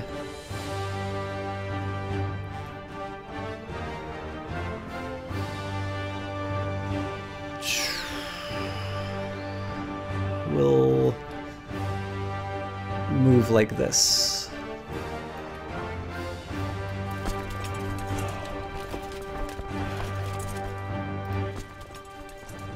Actually, what I think I'm going to do, I'll see if I can disband this existing army. I can. So what this will do is it will allow me to raise the full value of my troops again. And will put us up to full strength. As you can see, we already have enough to deal with these guys. And it does mean that we're going to waste a little time. We're going to lose this territory, but we're going to be able to turn around and we're going to be able to clobber them. And we're going to be able to keep the pressure on that enemy throughout the rest. Oop. It is Snugs and Hugs. I'm a big fan. Another nice thing, so one thing to keep in mind about sieging is they do need to leave troops to hold the territory. So notice here, they're going to be going down slightly below 6,000 just shortly after, whereas we're only adding to our forces, and that's assuming that none of these allied troops come through. So we should be in a fairly good spot, all told. I think we will wind up taking this territory. It sounds like that's Plague.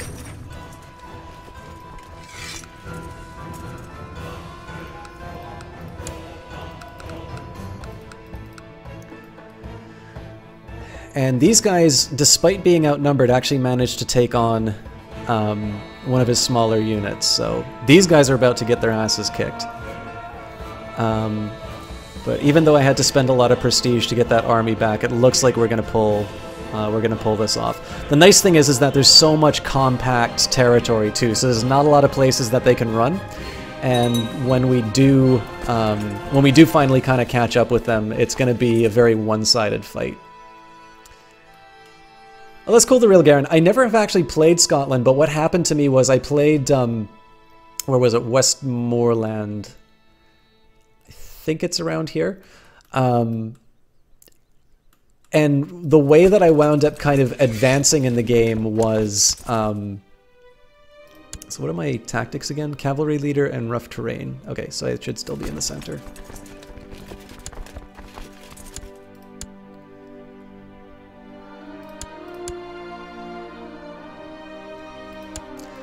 So basically, I had an opportunity through sort of blood to seize the title of the King of Scotland. That's how I got my independence from England, and then kind of the rest is history. We kind of just slowly blobbed out and eventually usurped kingdom from my former liege. That was a really fun playthrough. That was the first like full game of Crusader Kings that I played, and it has since led to it's a, I don't know, minor legend in terms of this stream for such wonderful contributions as the badass who founded the dynasty. Anyways, time for some fireworks. Hopefully 6840 versus 6113 will not be the death of me. We do not have a river between us, so although we're going to be fighting on forest, I don't know if I get my bonus for that. But looks like we just shattered their center, and the rest should be a pretty easy cleanup job. We've actually got a really strong... We've got a big advantage in terms of military knowledge over... Or not like technology, but in terms of our skilled generals. We just dominate them. Real Garen, I started playing as the Count of Slesvig, but we've founded Denmark, and right now what we're doing is we're reclaiming some territory that we lost. Originally we lost this territory to sort of succession laws, and what we're doing now is we kind of took the opportunity. These guys got to this territory first, so we were in a subjugation war with them, and we've just simply rolled the subjugation war into this Charlie Foxtrot you're seeing. So the easiest thing for me to say is I'm playing Denmark, hence the Danish jokes. Although I was actually very amused. I mean, I knew this going into the stream. I can't say it's like, oh, that's hilarious, guys. I had no idea. But it does seem that we've got more than a few viewers from the Nordic countries. So I suspect there's a little bit of patriotic pride. Although I know Paradox is based in Sweden, and Kingdom of Sweden ain't doing so well in this game. So as you can see, Shattered Retreat doesn't help him a whole lot because we can just chase him down. 6,200 versus 4,383, and they're at half morale. This is pretty much a done deal. I think what I'm going to do after this, once I win this fight, I'm going to cut my army into two, and we're going to start carving up their territory. I don't ever want to move them too far from each other, so as much as I would love to take the capital, I actually want to make sure that that we're able to defend ourselves if they do form a credible threat. But now I will mention, actually, their strategy was really smart, because in the end this is a do or die proposition for this character, so it would make sense to put everything into this defense. That's why they spent 1,000 prestige to raise this army, and it forced me to spend some of my own prestige to do it as well. So I'm quite vulnerable to sort of the whims of Pepin. Is he in hiding? Oh, because of plague. Alright, looks like we got a hostage. Alright, still not quite enough for me to seal the deal, so I think what we're just going to do is we're going to follow him still. I basically want to eliminate this this army if I can. Upon conclusion of a long council meeting, you decide to make a toast. Of course, one toast eventually becomes many, and time seems to slip away. Later, as you leave the council chamber, you stumble and fall on your face. You can feel the taste of blood in your mouth and the dizziness setting in. This is so dangerous, but I'm going to risk it. No injury. I really don't want to owe somebody a favor. Reaper's Dew. So this is the first Reaper's Dew game that I'm playing. I love the Epidemics map. What have we got? So Slow Fever has migrated to Francia. We've got Camp Fever in England, and looks like the Islamic states have largely gotten rid of their diseases except for smallpox. Byzantine Empire is actually getting wrecked with smallpox and slow fever, and Italy is facing consumption, or Lombardy, my apologies. Oop. Here I am sieging away when there are noobs to pwn.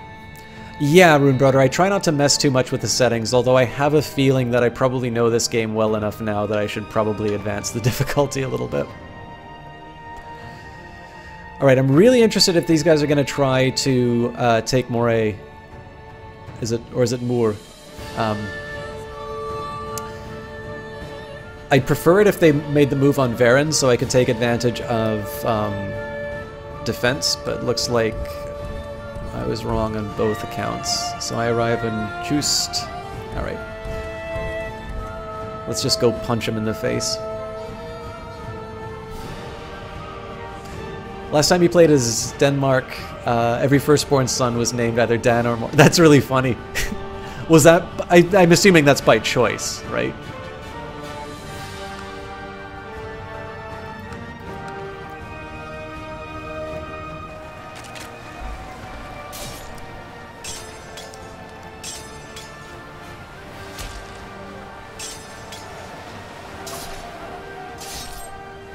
One of the things that I do too, like it is not my job to sell Paradox's games for them, and they're actually, whenever I've gotten a key from them, they've also, you know, they've never given me instructions about how I'm supposed to use it, but with that in mind, I always do feel that I am something of a steward of the game when I stream. Like, I want to give as accurate of a depiction of the thing that you will be playing if you wind up picking it up.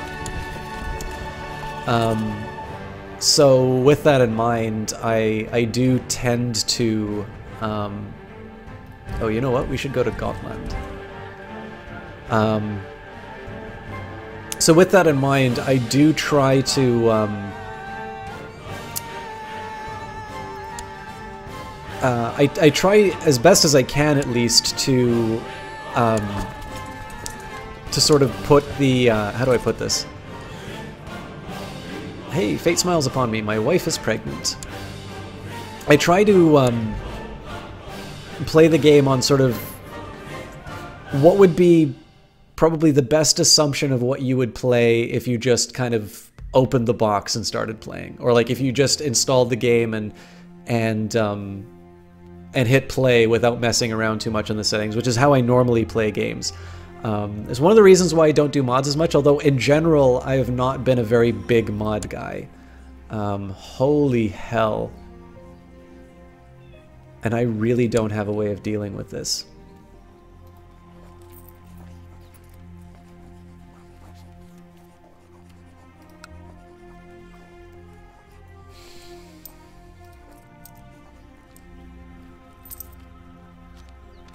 I kind of need to keep this war going forever if I can. I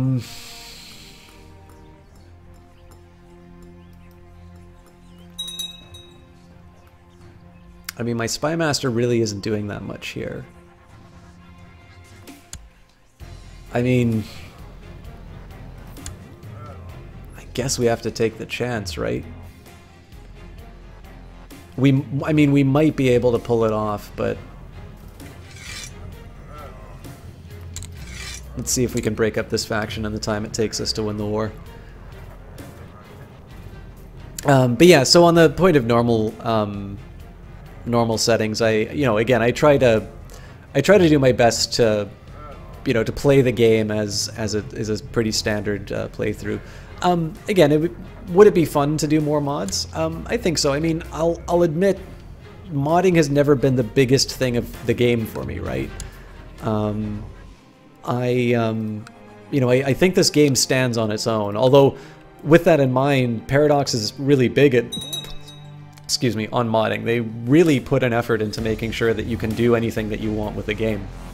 So, even then, I'm only kind of giving half of the story when I talk about keeping the game, quote-unquote, pure. Today they called Christian Frederick, actually, that comes from a German family. Alright, the Zoroastrian faith triumphant. The adherents of the Manichaean faith have steadily dwindled to the point where the Zoroastrian believers are in the majority. This new state of affairs has reduced the Manichaean faith to a de facto heresy. All former Manichaean holy orders are now Zoroastrian. The bickering of fools does not concern me. Alright, we're slowly making progress. We've actually taken their capital, so we're going to move in to defend our allies here.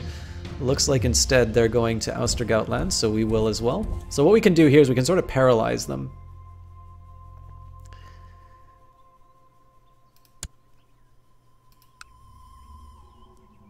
And now I think I'm going to go to Nurek. How can I rely on my generals when their understanding of warfare is so lacking compared to my own? I could teach Nupa a thing or two, so I can teach him cavalry tactics or rough terrain. I think we'll go for rough terrain on the odd chance we need it. Now, at some point, I'm actually going to need to force a confrontation with these guys. Nupa gratefully accepted the lessons on the art of war. With more generals like me, who can stand against us? Well, I believe the faction will, momentarily. Alright, so they are making the move on Verid. I think what we'll do is we'll wait until we take the island, and then we'll move, we'll combine everyone into Austergautland and move on. So they'll arrive December 6th. They're already there. Okay, so there's no more sieging to do.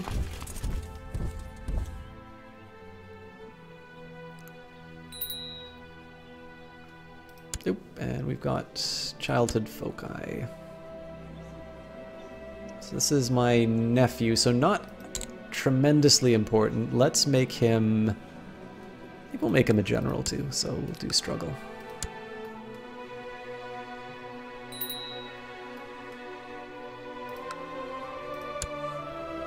Right, so those guys got clobbered, unfortunately.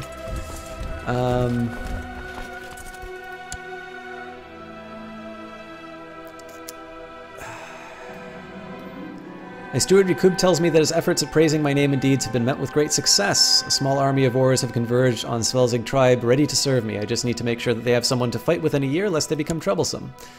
Okay, well, I've got somebody you can fight. How you doing, Captain Bear? So I do want to take this territory first. What I think I'm going to do is I'm going to move these guys south. Once I take this territory, I'm going to move them in to Vestergautland. I'm probably not going to be able to save these guys, but they're not my troops, so I don't care.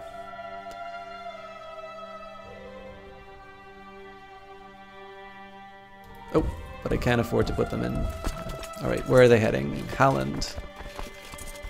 Wait, that doesn't make any sense.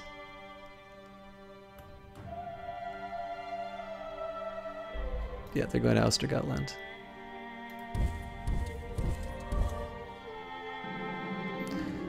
Gain better understanding of military matters during this battle. Excellent. Unfortunately, I was a little late going in, so we're going to lose more troops than necessary, but... Again, this is a little bit of an academic exercise at this point. And we've got my son. So a son was born to King Botflur of Denmark and Queen Carrick of Denmark named Trigiv.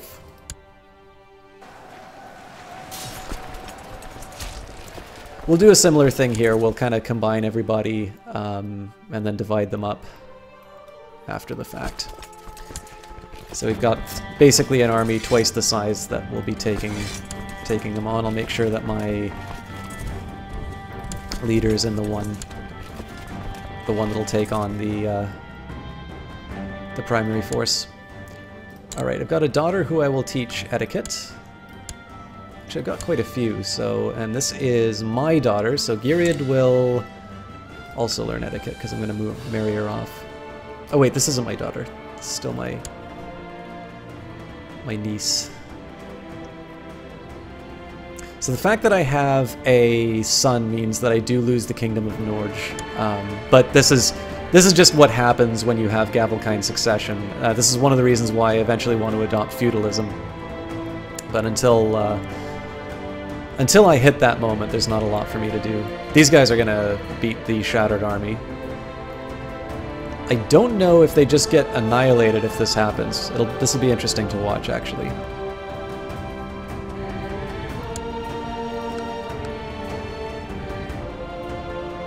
So yeah, it looks like they just don't have an army anymore. They're going to deal with that.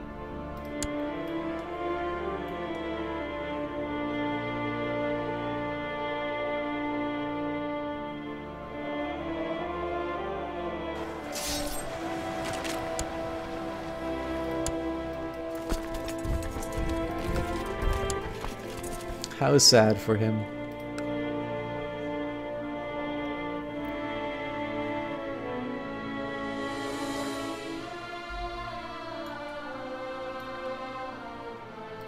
So how's the siege doing? I think we get this one first. This should be what seals the deal for us. Oh, actually there's 2 territories, so it'll probably take us a little longer. Now the good news is that we're gonna have all of this for ourselves. The bad news is that there's almost certainly going to be a rebellion as soon as we finish this war, and I don't believe I'm going to be able to keep my... I don't believe I'm going to be able to take... I don't believe I'm going to be able to keep these special units. Alright, the Danish East Geatish subjugation war has ended. King Boltfleur of Denmark won.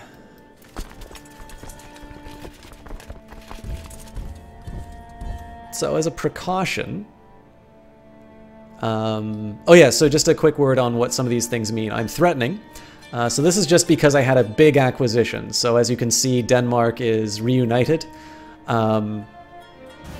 At 24.7%, basically other realms can form a defensive pact. But this is basically... Usually what happens here is at anything below the 50%, I don't think I have a lot to fear. And also the fact that I've got kind of this particular size of army, that also kind of counts for something, because in the end, 3307. Yeah, I'm actually kind of hoping that they try. I'm hoping that they try something, because I'm going to be able to take them on with this this bonus army.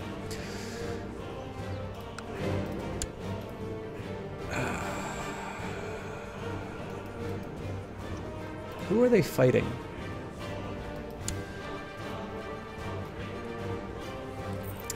Yeah, Foxy, they basically added coalitions into this game now. That was added in Conclave, I believe. Excellent, and we can vassalize these jokers.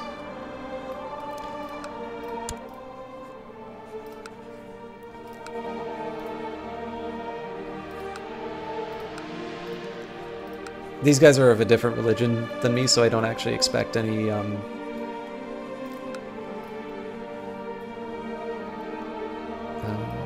it's not a peace. These guys almost certainly won't. Yeah. Let's take a quick look at the religion, actually, just to see,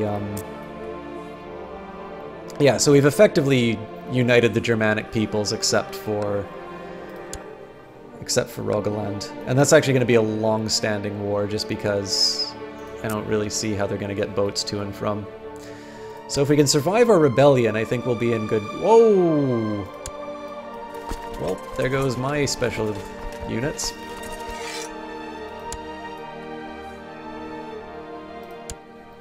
This is going to hurt. But I believe I have enough money for mercenaries if it comes to it.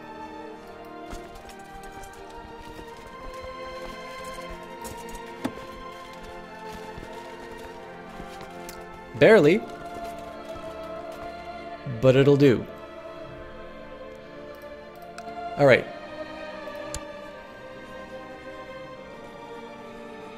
Where's Vedisland? Tempting, but I don't think... What if I just offer them Vassalize 8? Oh, there we go.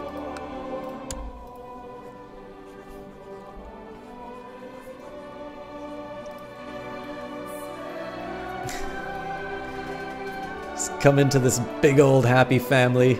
Hey, anybody in England want to join us? Snugs and Hugs, I don't think so. Right now... See, again, I haven't played as Vikings, so I could get 735 retinues. It's a little expensive right now. I'm sitting on 259, which is obviously, in terms of cost, it's going to be more cost-effective for me to buy mercenaries. The heroic King Boltfur, your wisdom and mercy are legendary. I accept to swear fealty to you and serve as your vassal lord. Alright. I have a feeling that these guys will also bow the knee once,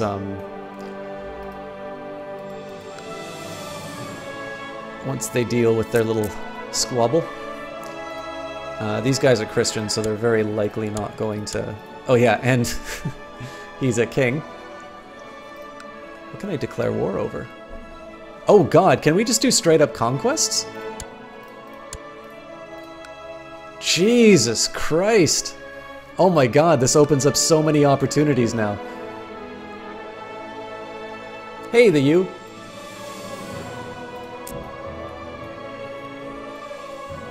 Alright.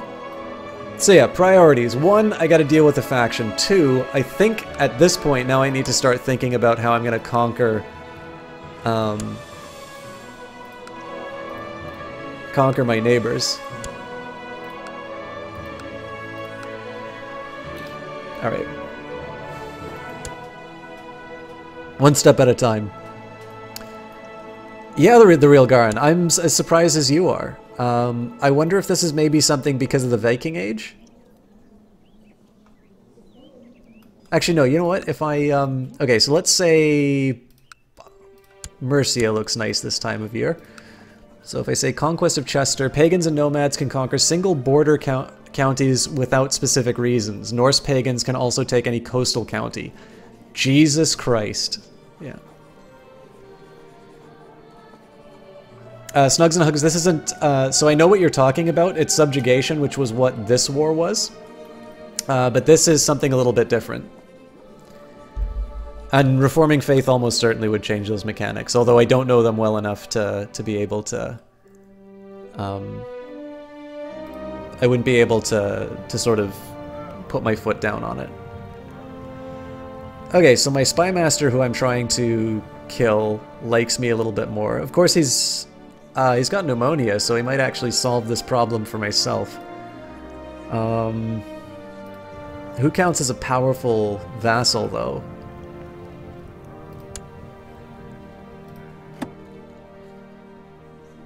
So I've got a powerful vassal in jail. Wait, so is everybody just deballed? Is this the idea? Holy crap. All the powerful vassals are in prison. Alright. Oh,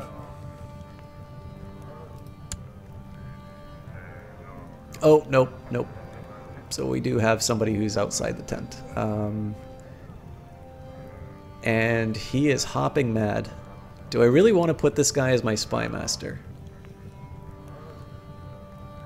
There's nothing else he can really do. Can I just imprison him? No. Okay. I'll put you in a position of trust. Maybe I should just make him like... See, actually, this is an interesting tactic. So if I were to just make all of my powerful vassals Spy Masters, and I were to like send them into Constantinople on like a mission where they're certainly gonna get caught, isn't this just a way that I can get rid of my council?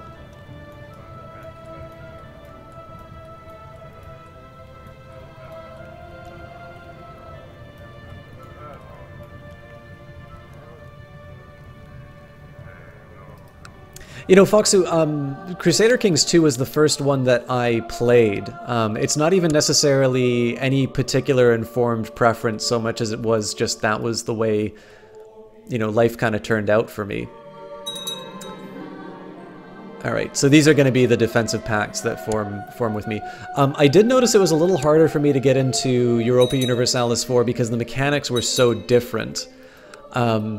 But I'm not entirely sure that's a bad thing. I mean, I like the fact that each of the games sort of... Okay, cool, so it looks like one of the factions have disbanded. Unfortunately, not the one that I was hoping would, and they are getting stronger.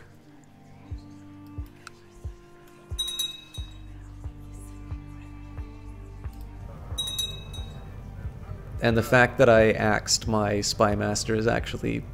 Well, he was already a member of that faction, so...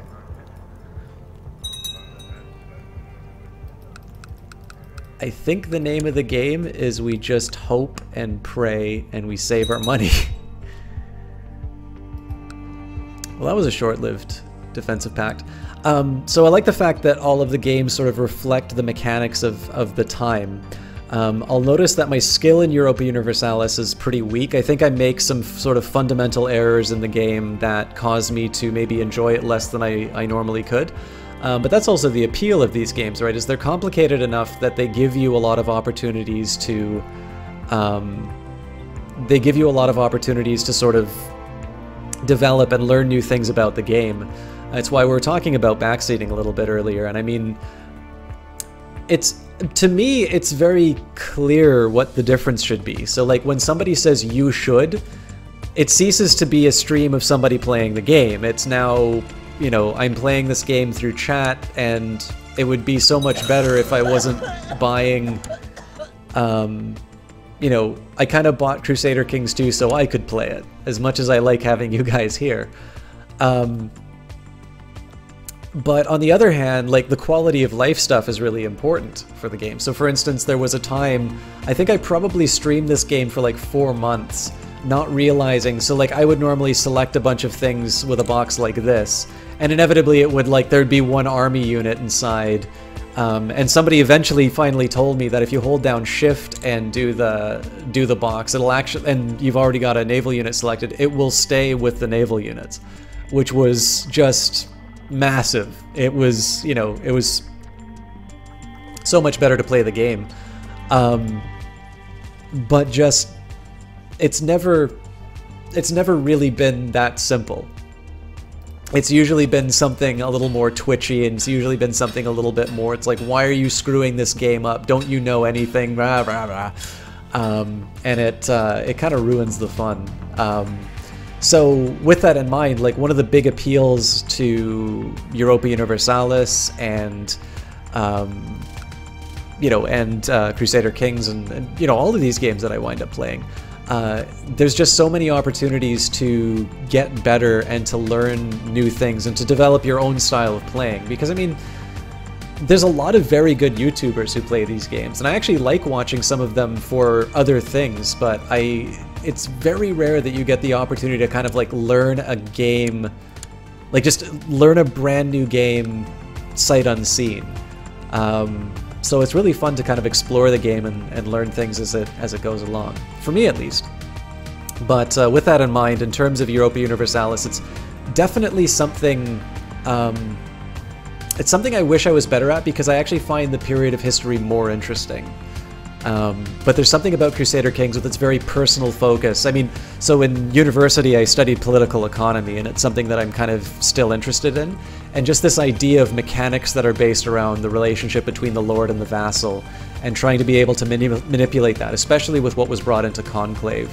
That was a really big thing for me, and I thought it was, it really sold me on the game. I should get Call of Duty. I have Call of Duty 3. And the real Garen, I've played a little of Victoria too. As I just said, I'm an economist, so it's actually the game that should be the most appealing to me because of, you know, it's about industrialization. How do you make a game, you know, how do you make a game about industrialization that doesn't have a well-developed economy? And I love this idea of a game which is entirely about sort of the structure of society and the different classes, and and sort of this great period of change. But I do notice, because it's one of the oldest ones, I think the UI is the least refined out of all of them, so I've had a little bit of difficulty being able to quite sink my teeth into it the way that I have Crusader Kings. Although I always make an effort. That's one I actually probably should watch a good YouTube series on and pick up. I think Conquest Casus Belli might count against Sumon Senku as well. Yeah, I wouldn't know. Best way of playing is when you're having... Exactly, Real Garen. I mean, the biggest thing for me, the reason I play on Iron Man mode, except for that one time where, like, we did the usurpation, and then it was just like, okay, well, I've wound up spending my entire treasury to give this to somebody else. I love the fact that you have to live with your mistakes. So there was no guarantee that we were going to win that fight that we were just in over here. Now, am I going to just, you know, quit and, you know, and reload the save so I can win all the time? No, that's not fun to play. And more importantly, the game isn't over if you lose a war. The game is only over if your bloodline dies out. So to me, you know, you're denying yourself the opportunity to enjoy the game if you don't allow your failures to stand. And I mean, that's, again, we were talking about Dark Souls a little bit earlier. To me, that's... Like, Dark Souls forces basically Iron Man mode. You can't play it any other way. But because I am of something a little bit more of a strategic bent, you know, I always return to Paradox. By the way, there's a lot of new faces in here. We do Paradox every Monday. We finished off Stellaris. We'll probably return to that fairly quickly, although I also should do Hearts of Iron 4. Because I did that one Canada game with Together for Victory, but I feel like I need to cover that game a little more in depth with the new DLC. But every Monday we're going to play a Paradox game. It is more likely that I'll do Stellaris, Crusader Kings 2, or Hearts of Iron at the moment, although every once in a while I get a little brave and I move into Europa Universalis. I haven't done Victoria 2 yet, but you never know. Anyways, sorry guys, let me just catch up. Foxy says, don't get me wrong, you do like CK2. Yeah, just because I'm wearing the blue shirt today doesn't mean I hate the gray shirt. I totally get where you're coming from. You can play them differently and still succeed, and they'll challenge you. Plus you love history, and these games make you read more history. That's actually really funny you mentioned, Foxy. This channel was banned because we read Ernst Gombrich's Little History of the World, because to me, if I'm playing a game about Charlemagne, it'd be kind of nice if the people in chat who don't know who Charlemagne is understand why he's such an important figure, and why the Holy Roman Empire was this, you know, institution that people wanted to try and recreate. And, you know, I mean, if you go even further back, you know, or trying to create Rome, you know, to actually understand the history and be able to appreciate this stuff, I think enhances the game. Twitch felt differently, so I don't read history on the channel anymore, but I did promise yesterday when Jesse Quill came back that I would explain how Canada is responsible for the existence of the United States. If anybody wants to take that up. We'll let Jess, because everybody hates her for having the green sword anyway, we'll let her decide whether or not I reveal that during the Middle Ages, or we wait for a more contemporary game for me to say that. Cabalax, you aren't wearing friends, literally making the game worse, unwatchable, 1 out of 10, wouldn't watch again. I'm so sorry I got to your joke too late. But you see, we laugh at that, but Cabal, I have actually had somebody come, and I will get back to gameplay, I promise, guys. I had a guy, and this is when I'm just starting casting, right? So I'm desperate for viewers. Like, I will do anything, you know, within terms of service to get somebody to watch. And he's telling me, you know, do this, do that. And I'm like, well, you know, I'm not quite sure it'll work, but okay, we'll give it a shot. I mean, this is the point I'm starting to get a little bit more confident as a streamer. So I think on this occasion I said, it's like, I'm not sure, but let's find out together. And it sucked. It was bad. I never should have done it. And I just said something that's like, okay. And so that was the worry that I had. And the guy got mad because the strategy he recommended that I implemented didn't work. And like he unfollowed and left. So that was one of the very telling moments that I had in terms of, you know, learning that sometimes it's okay not to get all viewers.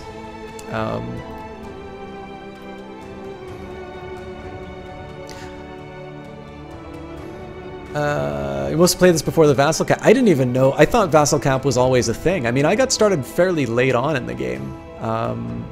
I'm just going to read the flavor text here and I'll catch up with chat. A small spear throwing competition could be entertaining and is a great way to enliven your battle technique. Maybe you should arrange a contest at your court. This will be good because it will be improving people's opinions of me. Again, I'm not entirely sure this is going to be something that that'll keep me from the rebellion, which I'm just waiting for that to hit me. But we'll do the contest anyway. When is laissez-faire good? Oh, you mean in terms of Victoria too? Yeah. Well, you know, the one thing you could say too, Real Garen, we played Democracy 3 on here, and I mean, again, I'm an econ guy, right? So I'm definitely a little bit more of a free markets kind of guy. But in the case when we played Democracy 3 Africa, there's very clearly for the state that we were playing, it actually made a lot of sense to kind of kick them in the ass and get them onto a growth path. So in some cases, I actually think you could actually justify a set of mechanics which said that state intervention, especially at the start, could work it off. It would actually be really interesting. So imagine in Victoria sort of this faction system, right? So you're saying it's like, okay, we're going to industrialize. It's the great leap forward, ladies and gentlemen. But you have something like that, and you're diverting a lot of government funds into, you know, building capital and bringing your country into the modern age, which obviously historically isn't necessarily a recipe for success when the state does that. And they have this kind of conclave style faction system where, you know, you now have vested interests in the country who want to continue this flow of financial capital coming in because they've got a really good deal. And that even if you want to move your country into the better policy of laissez-faire, you actually have to deal with potential rebellion as you effectively take away this subsidization to the most powerful parts of society. It's why I really wish that there was a Victoria 3, because I think that's something they could implement very well, especially when they've done Conclave. But you never know, right?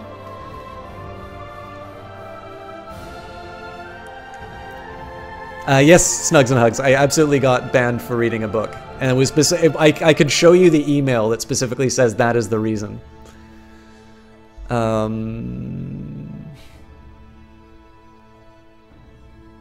Yeah, they're less strict now, but I mean, even now, I was streaming within the guidelines, and I had a Twitch, not stat, I think it's Twitch admin, harass me over something that is actually permissible within the terms of service. So it's still a little bit like they kind of pick the winners and losers, but that's fine. Like, all that I'm doing is I do econometrics on cast. So like if you want to learn R or something like that, I do a little bit of that, and I just do that on Beam now. So how's it going, the fire inside? There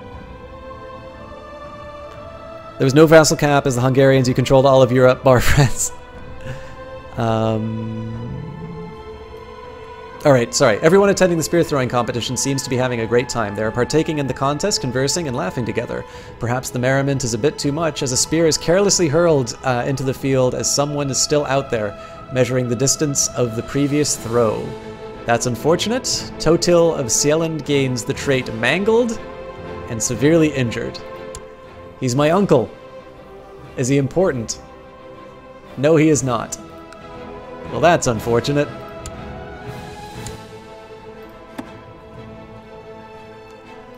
See if I can find my uncle in here. I can hold a great blot, but again, I want to keep the I want to keep money for the mercenaries. And Runebrother was like, so without, I mean, so this is going to sound very Milton Friedman, but so the one argument you can make on laissez-faire is that it is very hard. Actually, you know what? Screw it. We quoted this last time, and I really love this address. So, so this is Thomas Sargent giving the shortest graduation speech. So he says, "I remember how happy I felt when I graduated from Berkeley many years ago. But I thought the graduation speeches were long. I will economize on words. Economics is organized common sense. Here's a short list of valuable lessons that our beautiful subject teaches. 1. Many things that are desirable are not feasible. 2. Individuals and communities face trade-offs. 3. Other people have more information about their abilities, their efforts, and their preferences than you do. 4. Everyone responds to incentives, including the people that you want to help. That is why social safety nets don't always end up working as intended. 5. There are trade-offs between equality and efficiency. 6. In an equilibrium of a game or an economy, people are satisfied with their choices. That is why it is difficult for well-meaning outsiders to change things for better or worse. 7. In the future, you too will respond to incentives. That is why there are some promises that you'd like to make, but you can't. No one will believe those promises because they know that later it will not be in your interest to deliver.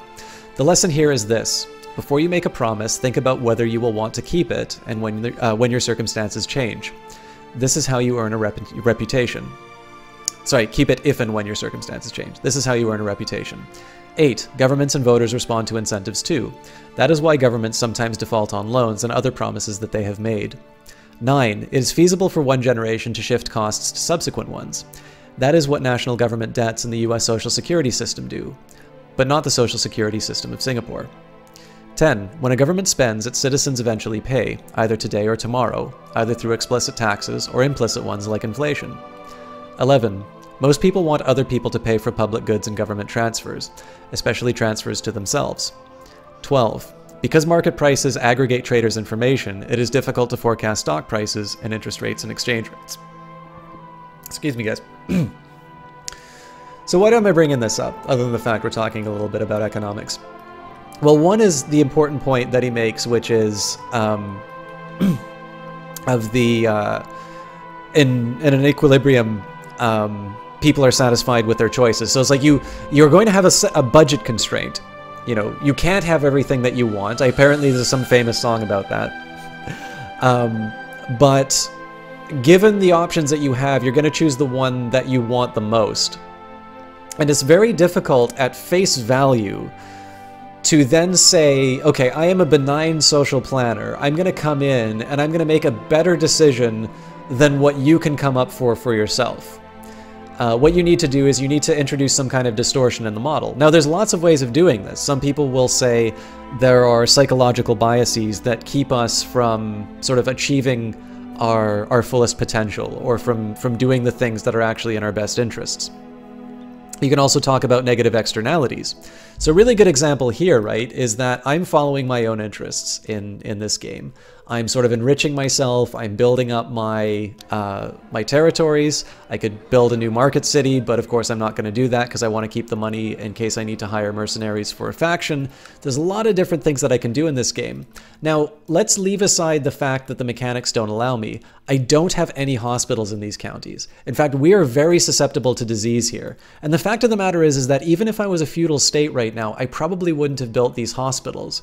Because right now, what I'm interested in pursuing, what my private incentives are to conquer Scandinavia, basically.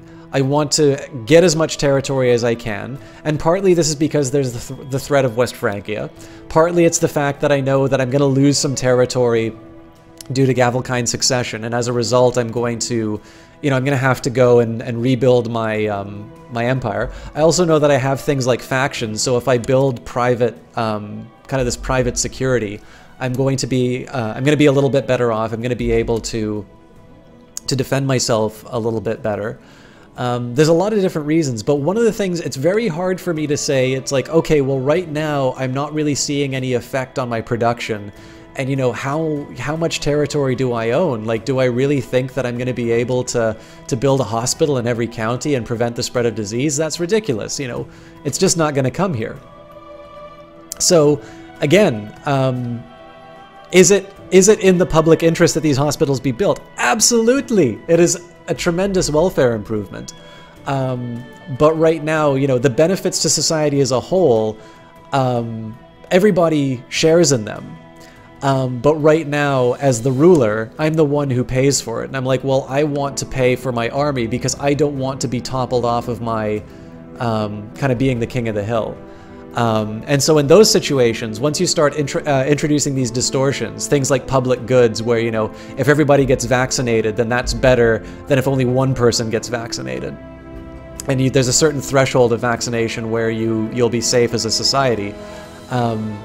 In these particular situations, you know, the idea of a public good, something that's non-rival, ideas are a really good example too, right? The fact that I'm communicating an idea to you does not mean that my understanding of how public goods work will fall outside of my head. You can keep copying that forever. And so, in this particular situation, you may want to alter sort of this Milton Friedman dream world of, you know, everybody has a price, there's no interference, because in the end there are some situations where society maybe pays too much for too little, or sometimes they don't pay enough, and as a result they're missing out on something that's actually really good for them. But the idea here is that at its core, if you don't introduce any of those externalities, laissez-faire is actually a very compelling, even moral argument, simply to say it's like, you know, this is going to sound a little Brexit or a little, you know, a little Trump supporter, but, you know, who am I to decide what the people want, right? I am actually one hell of an elitist, but I do find something very compelling about that argument. And in the end, you know, it'd be wonderful if everybody loved reading Shakespeare, but it's not really my place to spend your money on a copy of Shakespeare if it just doesn't really move you. So anyways, sorry guys. Probably a better conversation for Victoria too. That was really crappy. That's not real econ that I just threw at you. The Tom Sargent stuff was real econ. But that stuff that I just kind of gave, that's the sort of stuff that you see on like news journalism. News journalism as opposed to what? Film journalism? Sorry. I'm sleepy. No, that's the sort of stuff that you'll see, like you have a couple of talking heads yelling at each other on CNN talking about, you know, blah, blah, blah, free markets, no, socialism, you're like Obama.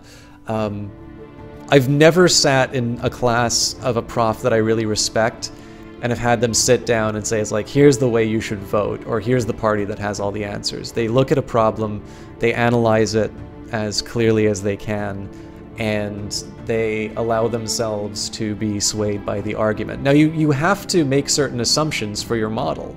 So Tom Sargent probably is somebody who's going to be a very free markets kind of guy because that is the model that he finds the most convincing. But it's not because he's inherently Republican. And likewise, you know, I know Greg Mankiw, who actually is a consultant to Republicans. He's a big new Keynesian guy, and you always keep hearing how Keynesianism is supposed to be what, you know, liberal airheads like me apparently really love. What I tried to do, I mean, in the end, you have to kind of, you have to bring it in ways that people are interested in. So I managed to hijack Rune Broder's question and turn it into something. And if you're looking for an ideological underpinning of laissez-faire, that's what it is that I don't feel comfortable saying that I know better than you what to do. But again, I think that is better to consider certain markets. So for instance, if you consider something like fruit and vegetables, right? I don't care if it's Warren Buffett's farm, or I don't care if it's a family farm. You know, how much are the carrots? Can I get them the same quality of carrot at a lower price, right? Those are the only things I'm worried about. Smoking, right? I live in Canada. We pay for health services in Canada. You know, secondhand smoke is generally unpleasant. So I would kind of prefer to be in a place that doesn't have secondhand smoke over others. Although I'm not one of those guys. I actually think it's kind of appalling the way that smokers are treated. But I mean, I'll put it to you this way. Like, if somebody were to light up beside me in my apartment, I'd be kind of annoyed. But like, I'm not gonna like yell at somebody for smoking. In this case, the smoker, you know, they get a lot of pleasure of that cigarette. I get none of the pleasure of secondhand smoke. I just get the smoke part. So in that case, there's room for an intervention, because in the end, there's basically goods and bads that are being created external to the private enjoyment of the individual. And that's usually where you start looking at things like carbon taxes and taxes on cigarettes. Can you get a link for do you mean for the Tom Sargent speech?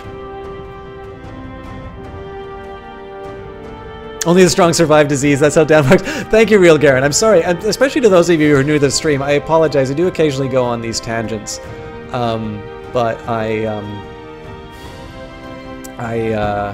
that's not very respectful for those of you who came for Crusader Kings 2. So, after dozens of spears have been hurled through the air, a sole victor emerges. No one managed to throw further than Jarl Hogn the Shadow. Yeah, but I still kicked your ass in the war. Congratulations.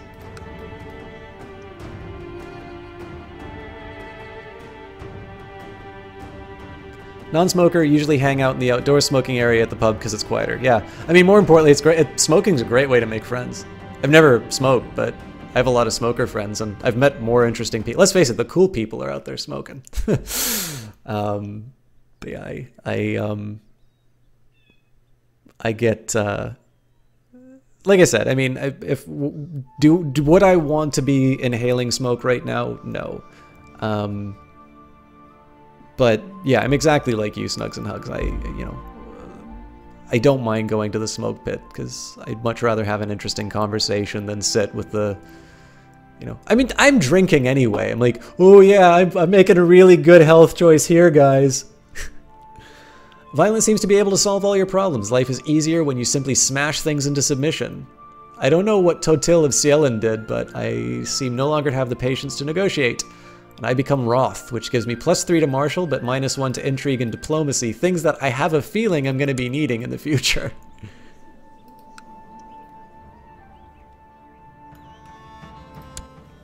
Just going to take a quick look at my council and see if there's anybody else who's mad that they don't have a seat. Looks like I'm okay.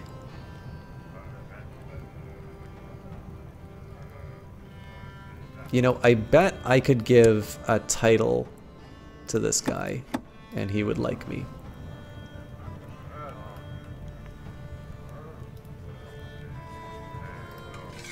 Just want to give him a small...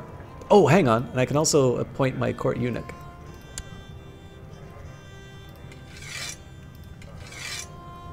Sorry about your balls. Just want something with like a herdman? Yeah. Just kind of get him on side. Okay, so other than the fact that my chancellor really hates me, I'm a slightly better off.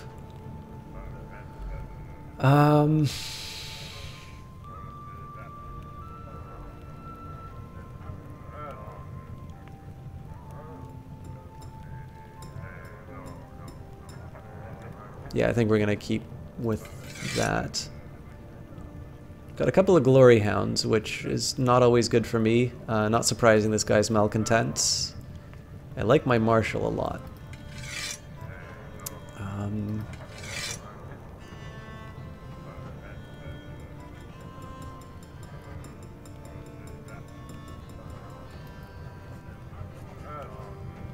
What faction is he in, though?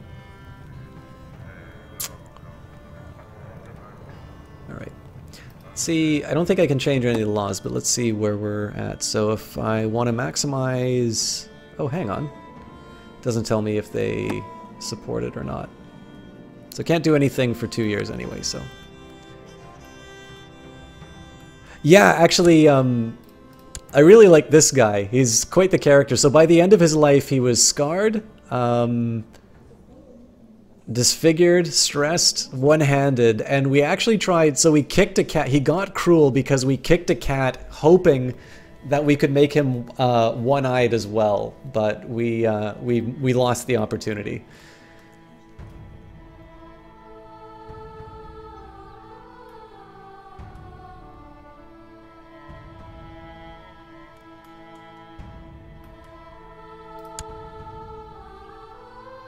Okay, so it looks like some factions are slowly disbanding. These guys are still a problem. My seer, Gidya, tells me that her efforts in increasing religious fervor amongst the people have been met with great success. A small army of zealots have converged, and they're ready to serve me. Now I simply need to attack a suitable infidel before my recruits wander off in disgust. Praise tier. Now, I don't know how long I get these guys. I think I think I get them for a year. It's not obvious what I do about... Whoa! When did this become East Francia? I guess he just changed his primary title.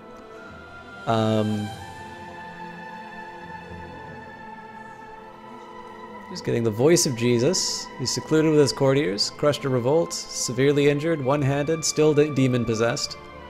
Not paranoid anymore. Maybe he was never paranoid.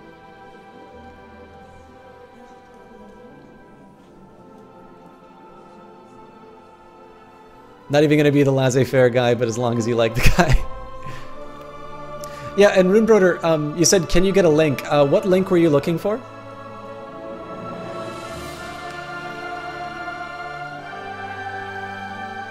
It's worth mentioning too, so I mean, I am going to speak a little bit out of turn here, because I know that I have a few viewers from the Nordic countries, and they could speak quite a bit more about their own systems.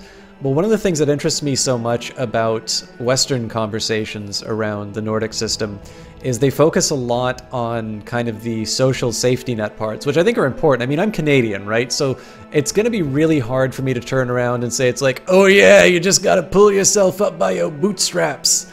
You know, be like me. Finland, there we go. Actually, Foxu, I don't know if you've ever watched Liatu, but he's from Finland as well. He's a really good streamer. He does a lot of CRPGs and adventure games. So if you like stuff like Day of the Tentacle, or he loves Tyranny. Also a big fan of Pillars of Eternity, but he's a fellow Finn. Is it Finn? He's definitely somebody who I think you'd enjoy if you were looking for fellow. I guess I can't say fellow nationalists, that implies a little something different. But what interests me is, so it's absolutely true. Like there is tremendous support for individuals. But one of the other things that impresses me so much about the Nordic model is the amount that they do leave to the private sector as well. I think what defines it, the thing that kind of annoys me a little bit about Western dialogue on that particular topic is that they seems to ignore the part that, if anything, it's defined by pragmatism, and that's the part that makes it so interesting to me. She's a little bit of a martial side inside of her, but I don't think she can lead armies, so it's teacher etiquette. And so it's, you know, the thing that appeals to me is it's actually one of these arguments for compromise, for saying that, you know, you want to be able to have labor mobility. Whoa! What happened here? I guess C inherited it from somebody. Let's take a quick look.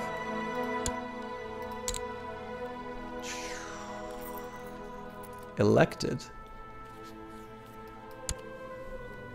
Interesting.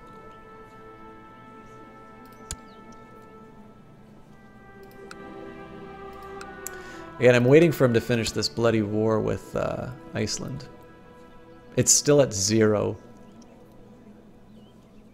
I mean, presumably, at some point they lose to the to kind of the attrition, but I don't have a whole lot to do with it. Oh god, I don't remember when these guys came up. Let's say March.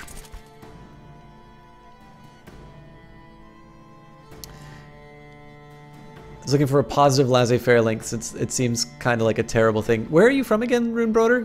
You've said this almost like every stream. I feel really bad that I have to ask that, but can I just... Ah, here we go.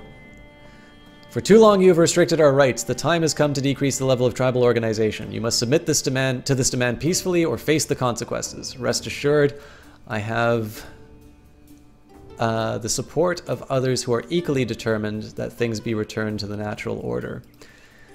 I am going to say you only YOLO once.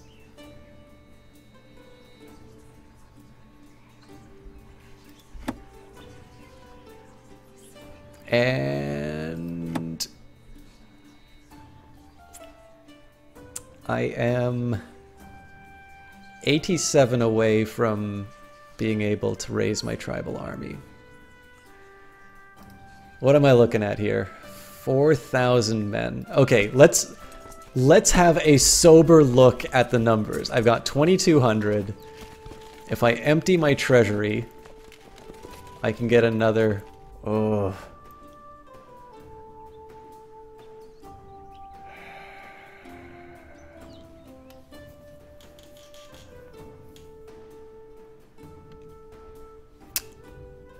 No.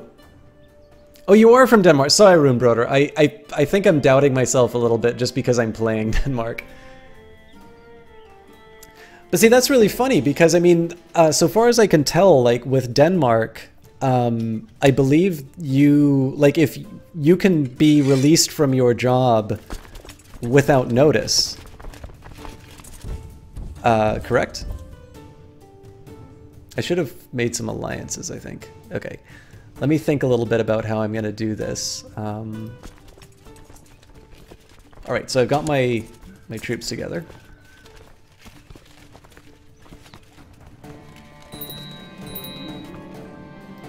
Alright. So we got a few little pockets of resistance that we're able to gobble up right away. And let's call in the allies.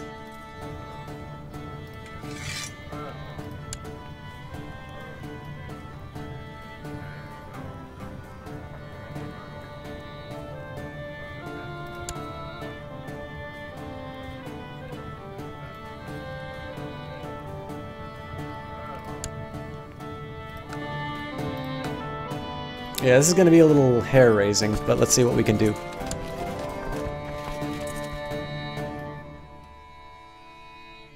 I think we'll have a clearer picture once we see who accepts honors the call to war. All right, they got... Okay, nice. They accept vassalization. So the nice thing here is they should be able to interrupt these guys from combining. Okay, we've got a few more. How many did this guy have? 613 troops. Okay. I really want to take his... Mind you, he hates me, so that kind of makes sense.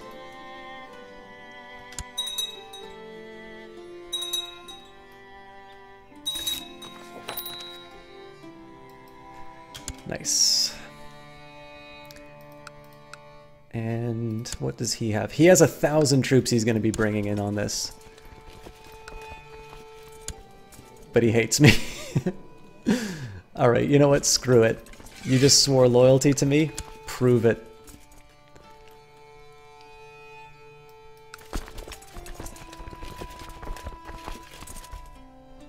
See, here's one thing that annoys me about the AI. These guys are getting lost, are losing right now. This could so easily turn around and turn this into a rout, but instead it's going to be kind of a...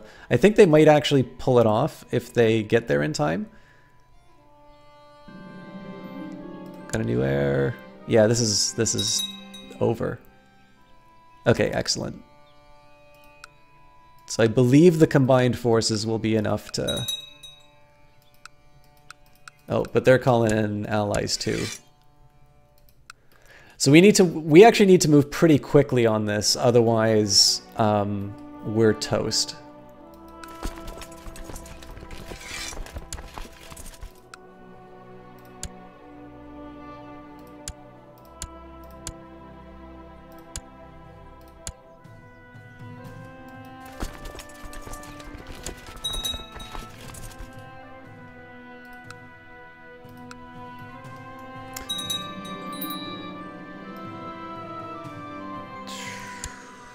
My enemy?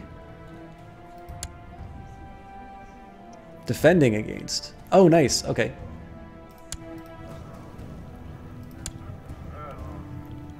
What's he good at? Marshal, stewardship.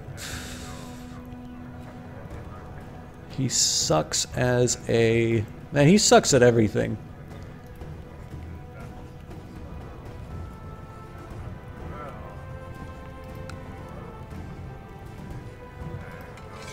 I'll make him an advisor.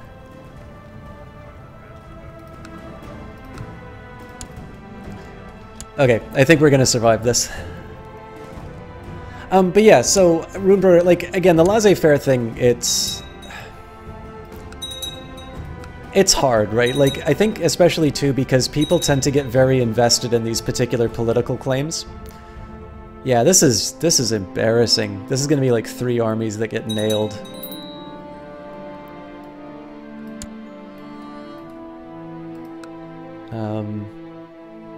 I think I'm just gonna keep chopping down territory until we can face them.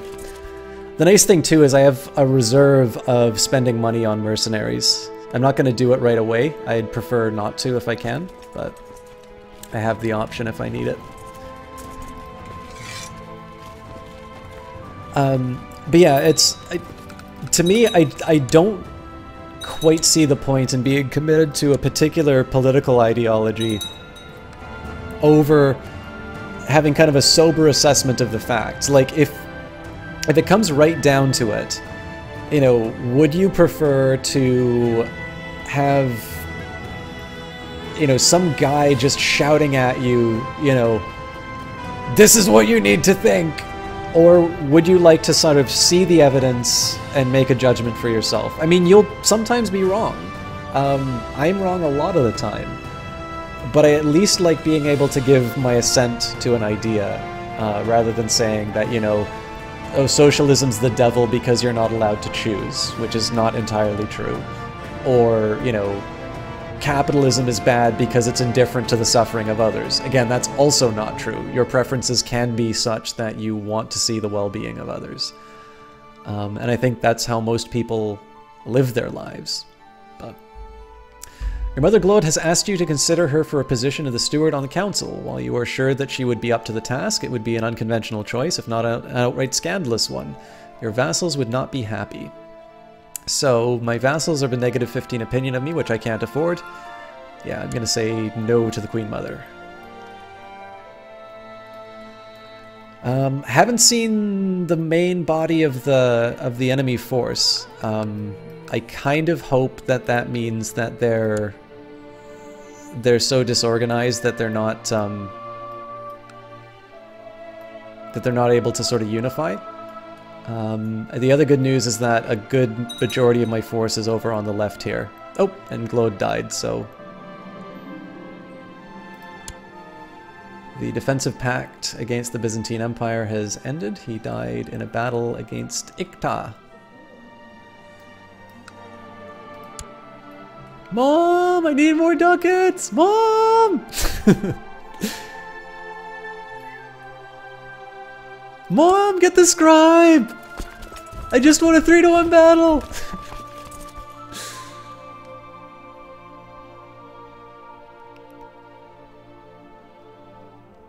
Yeah, I should be pretty optimistic about this rebellion, actually.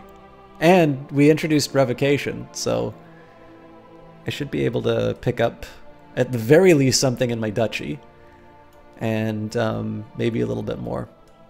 No, this is the stuff I need to worry about. So this turns into about 1,500 troops. The good news is these guys can't siege. It's a little annoying that these guys aren't getting the guts stomped out of them right now. But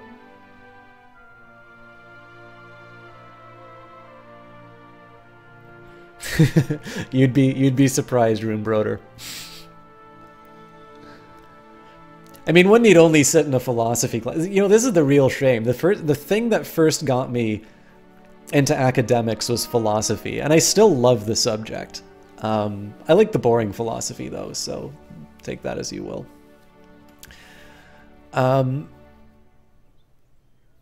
But man, there's something about sitting in a class where...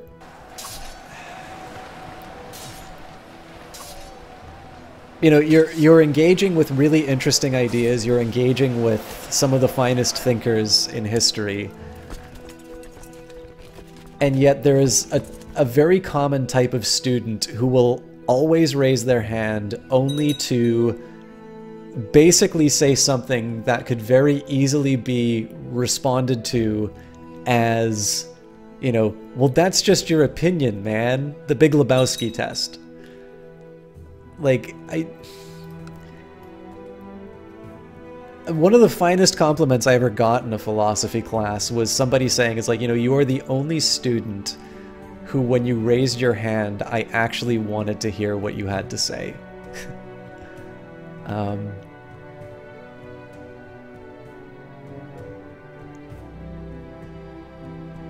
Which, I mean, obviously that's a little self-aggrandizing, but I don't know. I think it's just a waste of a good education to... I mean, surely we have better applications for philosophy than sitting down and, you know, I have a captive audience in this auditorium, so I'm now going to impose my opinions on the class. Like...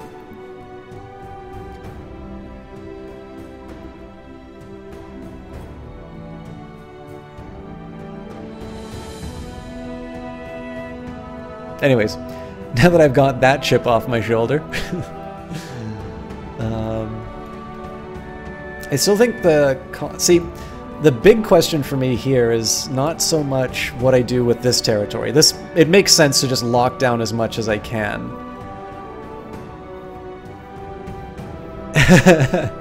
I'd say that's a good thing, Foxu. I mean, I have to believe that people are not so blind that they're, you know, that they don't know what they're ultimately doing. Like, I'm assuming deep down the people who I'm talking about know that they're being irritating. Or maybe they don't necessarily know that they're being irritating, but they understand that what they are doing is purely in the service of their ego. And I just think, you know, as long as you come about it honestly, as long as you are saying what you're saying because you either believe it or because you have sort of an investment in the idea and you want to be heard on it, I don't really see how somebody can condemn that. I don't see how somebody can see that as a bad thing. Okay. I think we head north. I mean, we might as well get the cheap points here and then head after them. I really would like to take this territory, but I think it's better that we staunch this bleeding as quickly as we can. I have no idea what these guys are doing, though. So yeah, I mean, certainly what I said isn't attacking opinions. I mean, for God's sake, if you're not allowed to express an opinion, what the hell was I doing? But I just think, you know,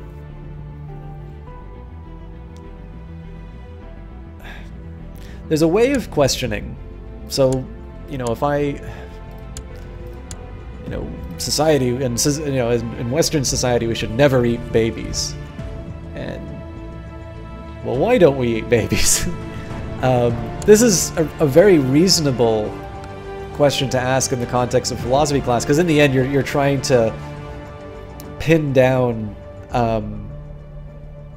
some kind of a point. You know, what is it that makes that a wrong action? But so quickly somebody can try and sort of put on this, you know, this costume of critical thinking, and just, you know, just this complete empty questioning of every premise. And it's either to stop the conversation from getting anywhere, or not wanting to assent to some kind of axiom in order to be able to, you know, to move forward and make the point. In which case, it's maybe they're worried about losing an argument, which isn't philosophy at that point. Or, you know, they want to get participation marks or something like that. But I think once you hit university, if you need participation marks to, you know, to be in class, you probably need to consider something different.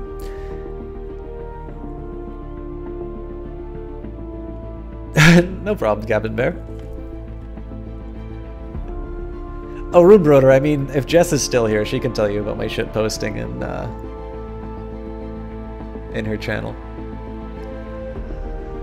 Lately I've become afraid that someone might want to hurt me. I am thinking about hiring two food tasters. Maybe a bodyguard would be a good idea. I will not let fear rule my life. It is clear that all other people are friendly and want my best. I've gained the trusting trait during the Civil War. Alright, so it looks like they're gonna take them on. I don't think they're gonna arrive in time, though. I don't think that is gonna last a week. But, yeah, we lost it. But we are able to clobber the hell out of their big stack, so... No, you know what? We should actually move on this. Although it kind of weakens my... I mean, these are the loyal troops, though. I probably shouldn't just leave them high and dry. So, I'm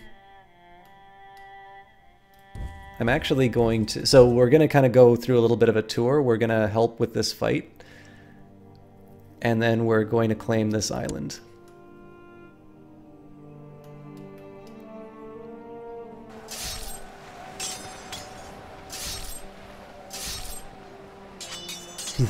You're critical about an opinion?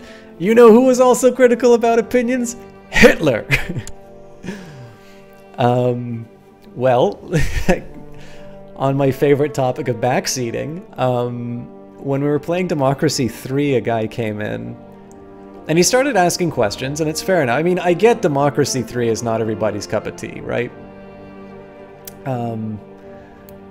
But, like, you kind of know how... Okay, so, like, I'd like to think that I've kind of demonstrated myself as being in support of kind of liberal ideas and, you know, trying to see the best in people and so on and so forth.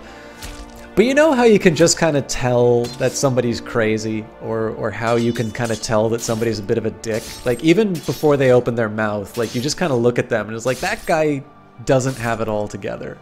Or, you know, that guy just looks mean. And, like, it's usually right. Hitler backseated. Well, I mean, this is... Apparently this is a problem with Hitler. Like, didn't he interfere a lot with his generals? You know, another reason for enjoying EU4, big armies, tens of thousands of men, hundreds of even. There's nothing better than seeing victory screen after a war is over to see how you managed to get closer to 1 million men killed in total for both sides just because you wanted a neighboring province or two. I mean, I love the fact that they've got the seriously achievement in there in terms of the number of people killed in a single battle. Yeah, Democracy can be a backseat or magnet for backseating.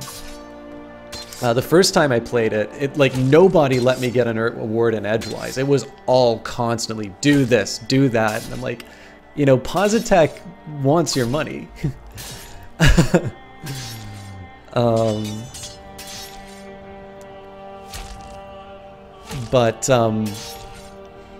But yeah, so anyways, like, eventually this guy, so, you know, I kind of know, it's like, okay, I think I know where this questioning is going, because eventually he says, like, can you declare war? And I'm like, you can't declare war, but there are war events that happen in the game. And then eventually he says something to the effect of, it's like, the most boring parts of running a country, I'm out, see ya. And, you know, people are in chat, are like, well, that's kind of rude. And then he's like, you know, yeah, you know, like, people said Black Lives Matter was rude or something like that. And I'm like, did you just try and say that you are some major social movement because you came into the stream unannounced, said that you thought the game was boring, and then somebody called you out for being a jackass? So, anyways. Strategy attracts some very interesting types, but I like all of you. Alright. Could hear someone sneaking around inside and believed it to be a burglar. When I went downstairs, I discovered Ingfrid opening one of my letters. I could teach her to be less nosy, at which point I become cruel. I think the diplomacy loss that I get is a little too painful. Nah, you know what? After talking to Ingfrid, she seems to understand the concept of privacy better. I beat the crap out of her. And now I'm a good general.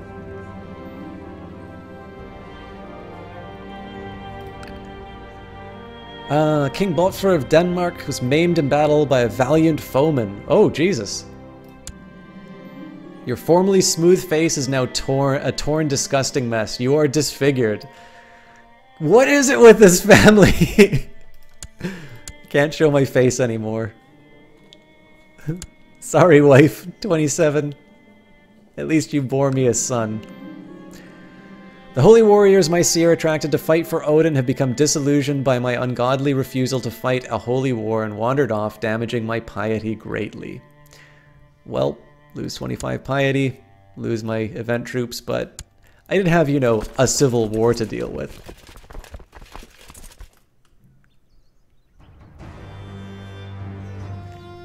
Yeah, I'm totally okay with the, you know, I'm totally okay with this group of Vikings who look like extras and eyes wide shut. Matters of life and death. With age comes wisdom, they say, or at least it may change the questions we asked, you mutter to yourself. You have had trouble sleeping lately. More often than not, while the rest of your court is sound asleep, you find yourself staring at the ceiling. You are getting older, each day closer to leaving this plane of existence. It is folly to fear such things, of course, yet you cannot keep those feelings at bay. Didn't you used to dream of grander things? What about you carving your own path? What happened to your ambitions? You sit up straight in your bed. This is ridiculous. You are a ruler. You have people ready to serve on your any whim. Perhaps your counselors have ideas. If nothing else, it might ease your trouble sleeping. Summon the council. At age 30, I'm apparently having a midlife crisis.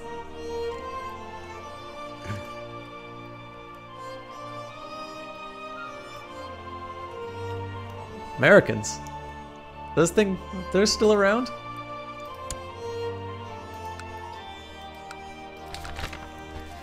A meeting of the minds. Your council convenes and the faces of your advisors speak of confusion. Why are we here, my lord? It comes with a hint of concern. You sit down and the suspense is almost tangible as you leave the question hanging in the air. Finally, you speak without disclosing much of your current nightly restlessness. You convey the message eloquently enough. I want to discuss the concept of life and death, and I want to look into everlasting life. They nod slowly. So what do you think? The spirit rises in the room and your counselors start to talk, some hesitantly, some gesturing wildly. They all have ideas. Have Ivor organize a search party.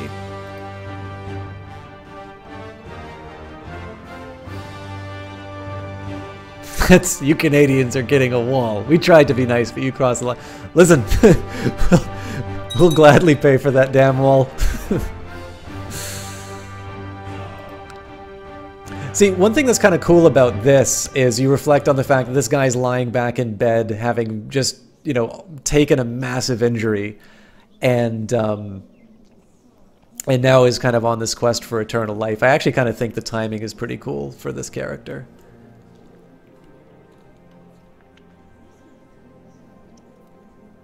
Is there some Nordic chat somewhere? You know, privately in Crusader Kings?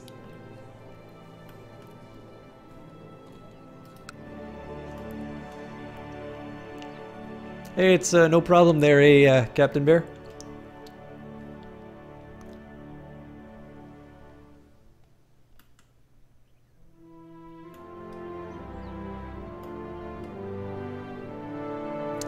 A lot of you Americans have a bit of a weird idea about our healthcare.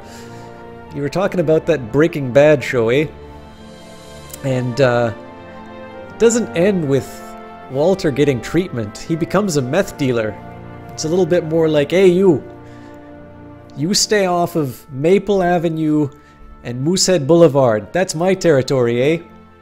And then they come to an agreement and they go to beers and they watch the Leafs game, okay?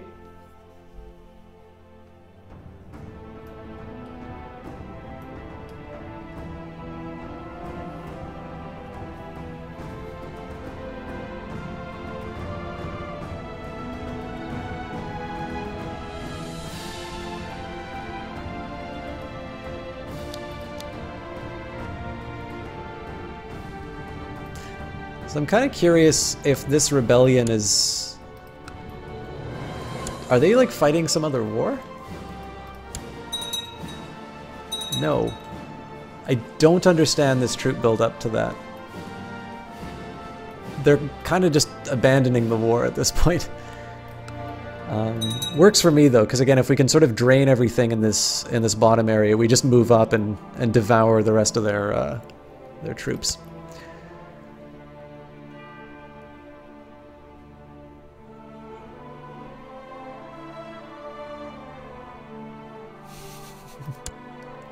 Only this Canadian's an asshole, Rune Brother.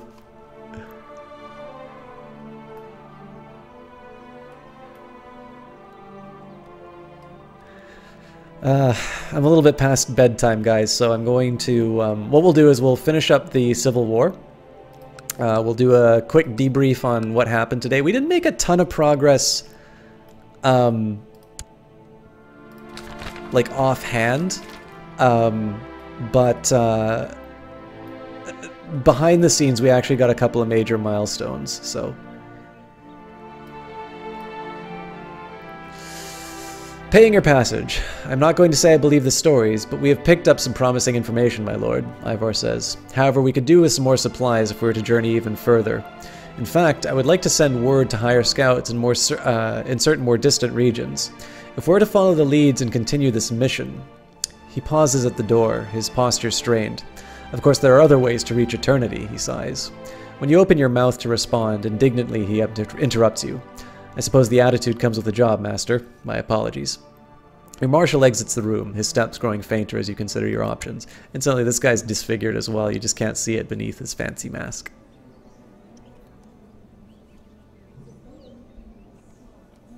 There are a lot of Canadian assholes, Snugs and Hugs. Okay, we'll send word to the whole world, if need be. 3985, 1328 for an armory, or maybe he's right. I am not a believer either. Spare no expense. This is immortality we're talking about. Mercia? Oh, America. Never mind. I have a new heir. If my character dies, I will now play as Jarl Disfigured of Vestergotland. And my daughter can do things. Oh, nope. Just etiquette. I always do etiquette just because I'm going to marry them off eventually anyway, so... I kind of actually ignored... I probably have some spinsters in my court.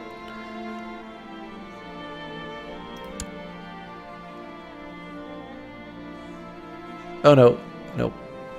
It's big sausage fest.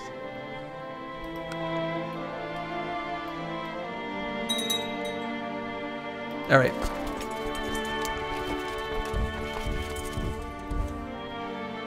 Is that daughter a wolf child? Hey! She's charming. Holmfrid Botulfsdottir.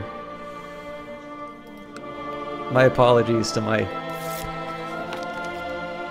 liege. It pains me to say, but there is a traitor in the realm. This rotten egg is plotting your downfall. I enclose the damning evidence with this letter.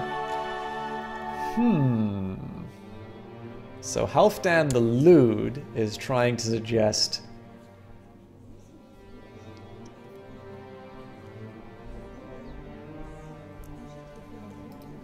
Alright. So he doesn't like me, but he doesn't like me as much as this guy doesn't like me. Evidence? This is nonsense. So again, we'll gobble up the small unit, where we've kind of taken care of the south. We want to be a little careful of this area, because that's where they can sort of sneak in and start taking some of... Oh, okay, well, they're already trying to claim that, so... After what seems like forever, the wound from your maiming has completely healed. Oh, am I not disfigured anymore? I'm scarred. Alright, let's go back. I gotta get that territory back. The nice news is, even though we're gonna lose this territory, we're gonna be able to take a fairly sizable... Oh, we're not even gonna lose the territory. Enforce demands. We won.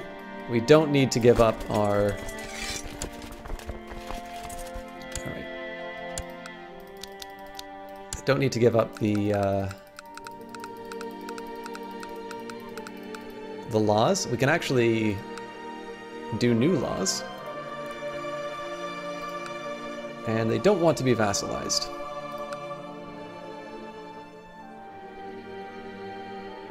Go attack East Francia. Oh, they've only got 9,000 troops now. How bad could it get?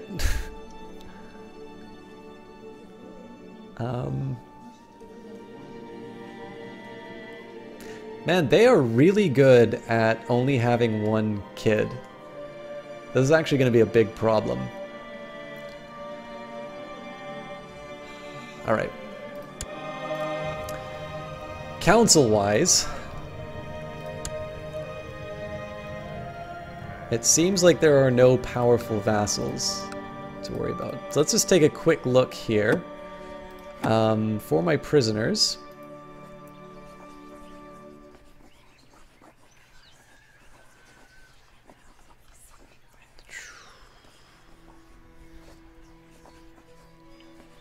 I actually kind of just want to see what... Oh,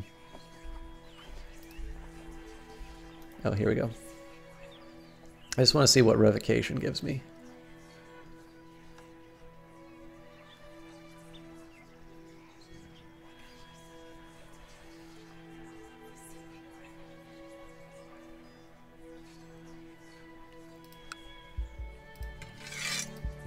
Yes, they don't like me...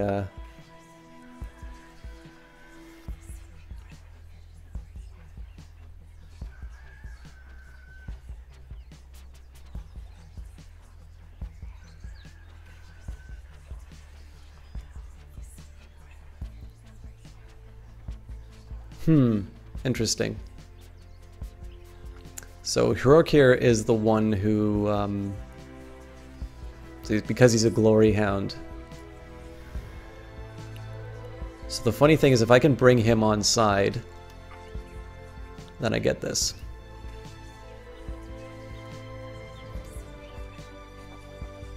So for whatever reason, Ake definitely has a title.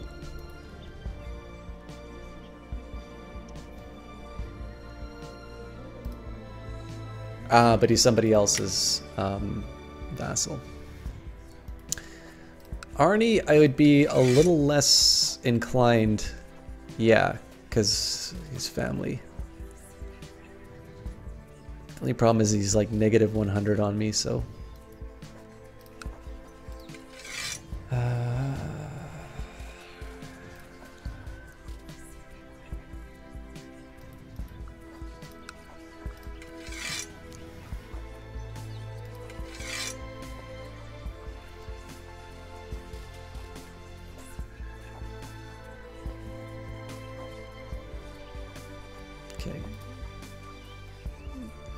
So definitely lots of opportunities for me to take titles, but I need to change the composition of my council again.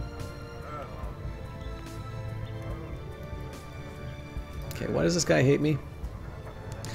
Tribal organization, doesn't like the fact that I declared war on him, not surprising there. Wants a kingdom, not giving him that.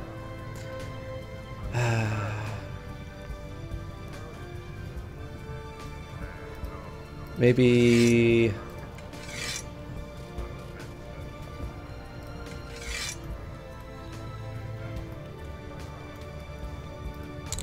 You know what's cool?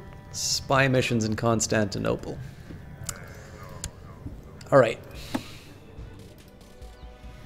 Who hates me and isn't in prison? She's incapable.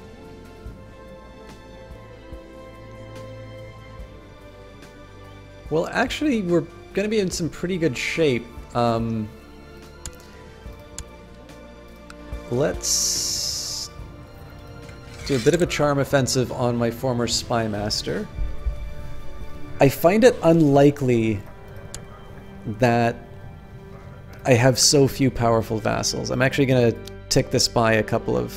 Alright, have a good one. Thanks a lot, Captain Bear. And we're probably going to be done pretty quickly, too. I think I'm just going to move this ahead to the 15th of February. And I just want to see what my council situation looks like.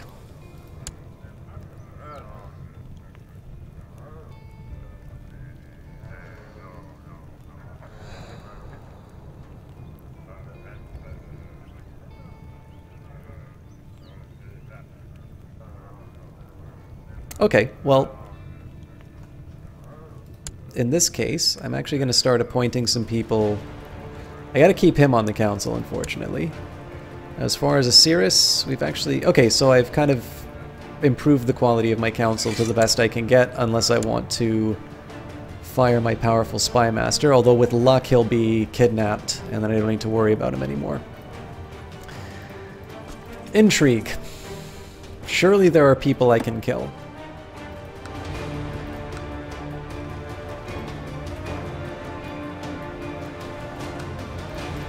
So I suppose the real big question is, if Pepin dies, who...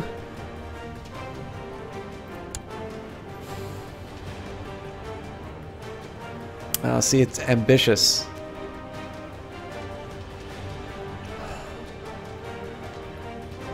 See, she's young, and that would be a long regency, but I don't know who would be... I don't know who'd be running things.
Big opposition to the...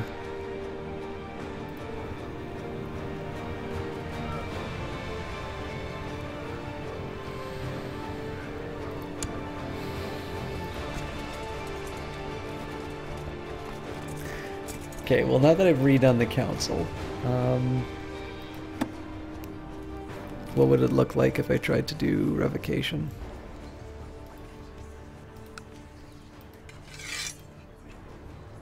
Yeah, it's still the same story. Okay, so I gotta find a way of getting my spy master on side. I almost feel like I should pay him off or something.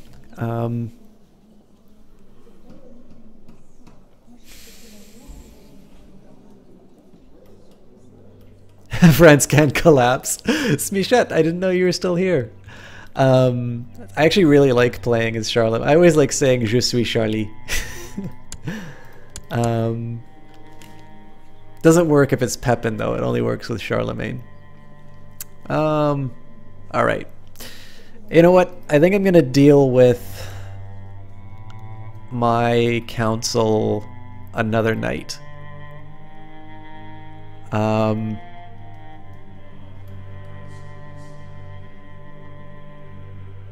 You know what I am gonna do though?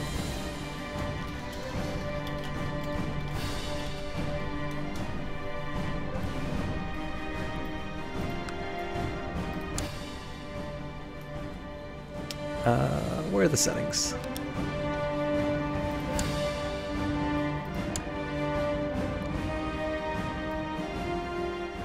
I just like to point out that I really thought that what was originally West Francia was going to fall apart, but hasn't yet. Yes, this is true. I can actually take over parts of Britain.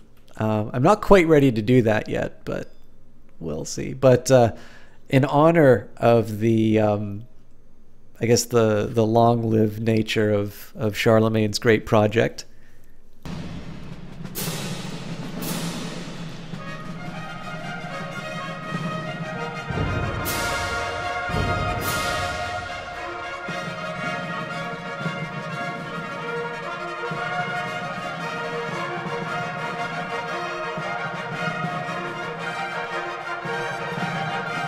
this is the long version.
Sorry, guys. Oh, there we go.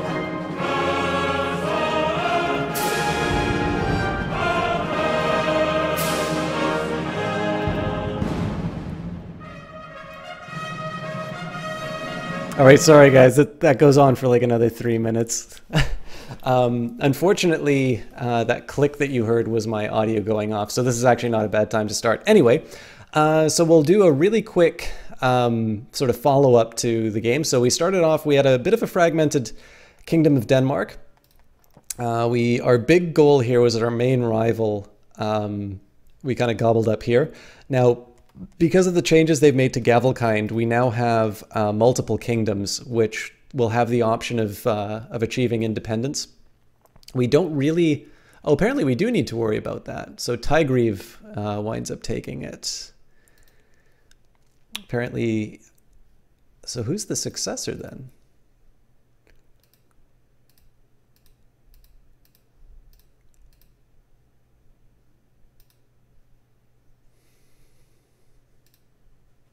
Nominate my kid.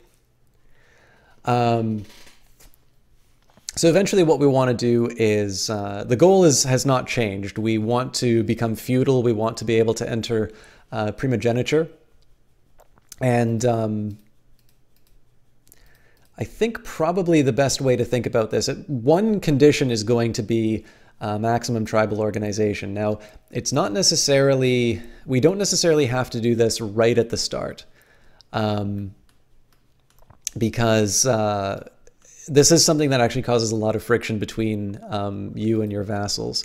One of the other things that we need is feudalism. So in this case, we have to have absolute tribal organization, and we've met the capital holding requirements, but this is not unreformed pagan. So we also need to find a way of converting. This actually is why having a strong Francia is not the worst thing in the world, because I believe if they declare holy war on us, then we convert, or we have the option of converting.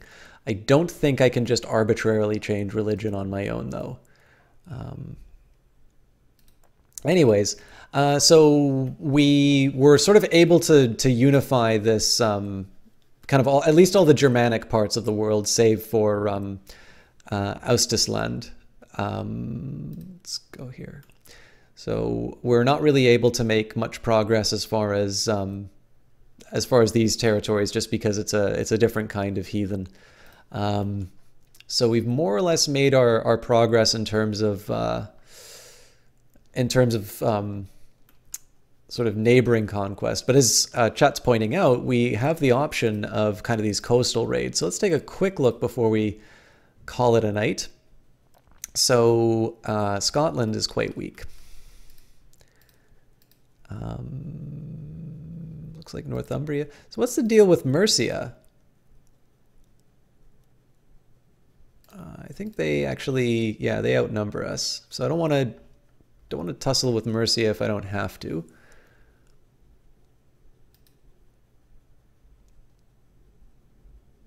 Thanks, Fox. So yeah, I know the new hour is always kind of tough with my move, but I'm doing my best to try and keep things through. But as I say, every Monday we wind up doing Crusader Kings or Stellaris or something like that. So I think probably our best call is to aim for the north. The other possibility is we go for Kent and we start eating England from the base, but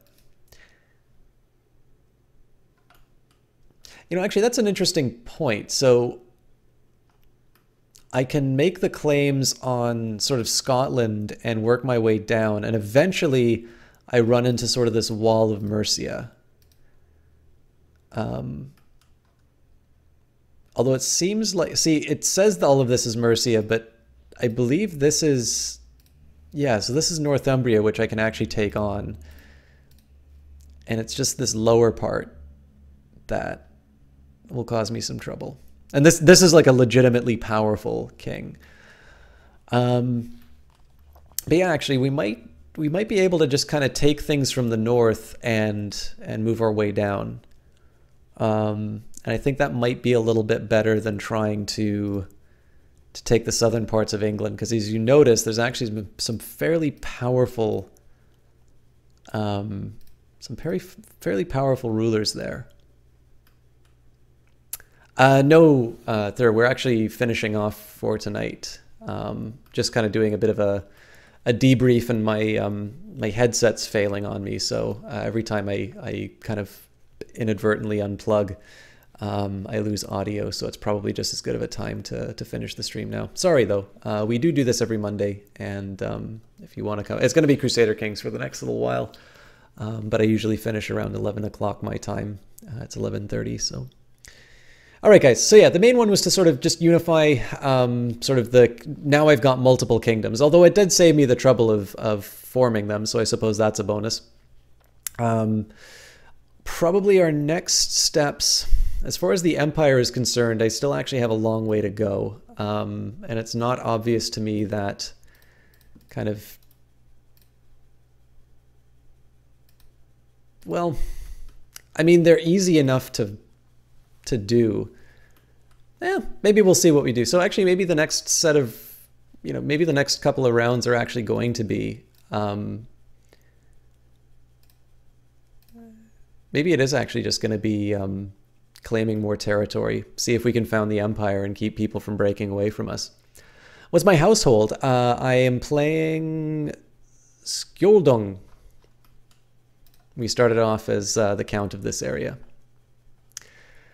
But yeah, what's going to be happening on cast?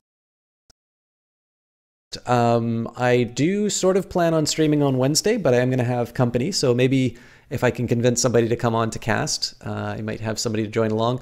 It's going to be a little bit of a touch and go schedule, just because, again, I do need to make sure that I am a good host for the guests. Nothing else. I will announce on Twitter when I'm changing things. Probably the hour will change rather than the day. But as usual, Monday, Wednesday, Friday, with one weekend stream if I can manage it. And what we'll probably wind up doing, if I can bring the guest on, we'll be doing some co-op stuff. And if I can't bring my guest on, I might start doing some Dark Souls or something along those lines. But I have drawn out this exit. Thur, thank you very much for that follow. I'm sorry I couldn't give you a show tonight, but I do appreciate the vote of confidence. As for the rest of you, I will not leave you hanging. We always like to host somebody at the end of the night. So let me just take a quick look at who is online. Oh, the microphone's screwing up.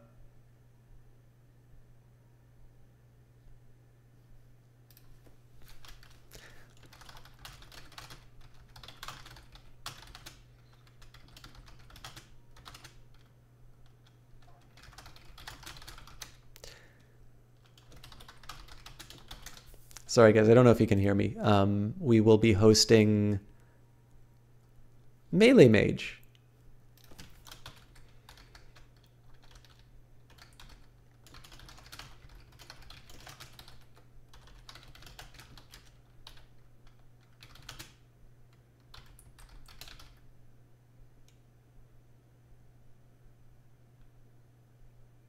Too little blank, 1 second. Okay.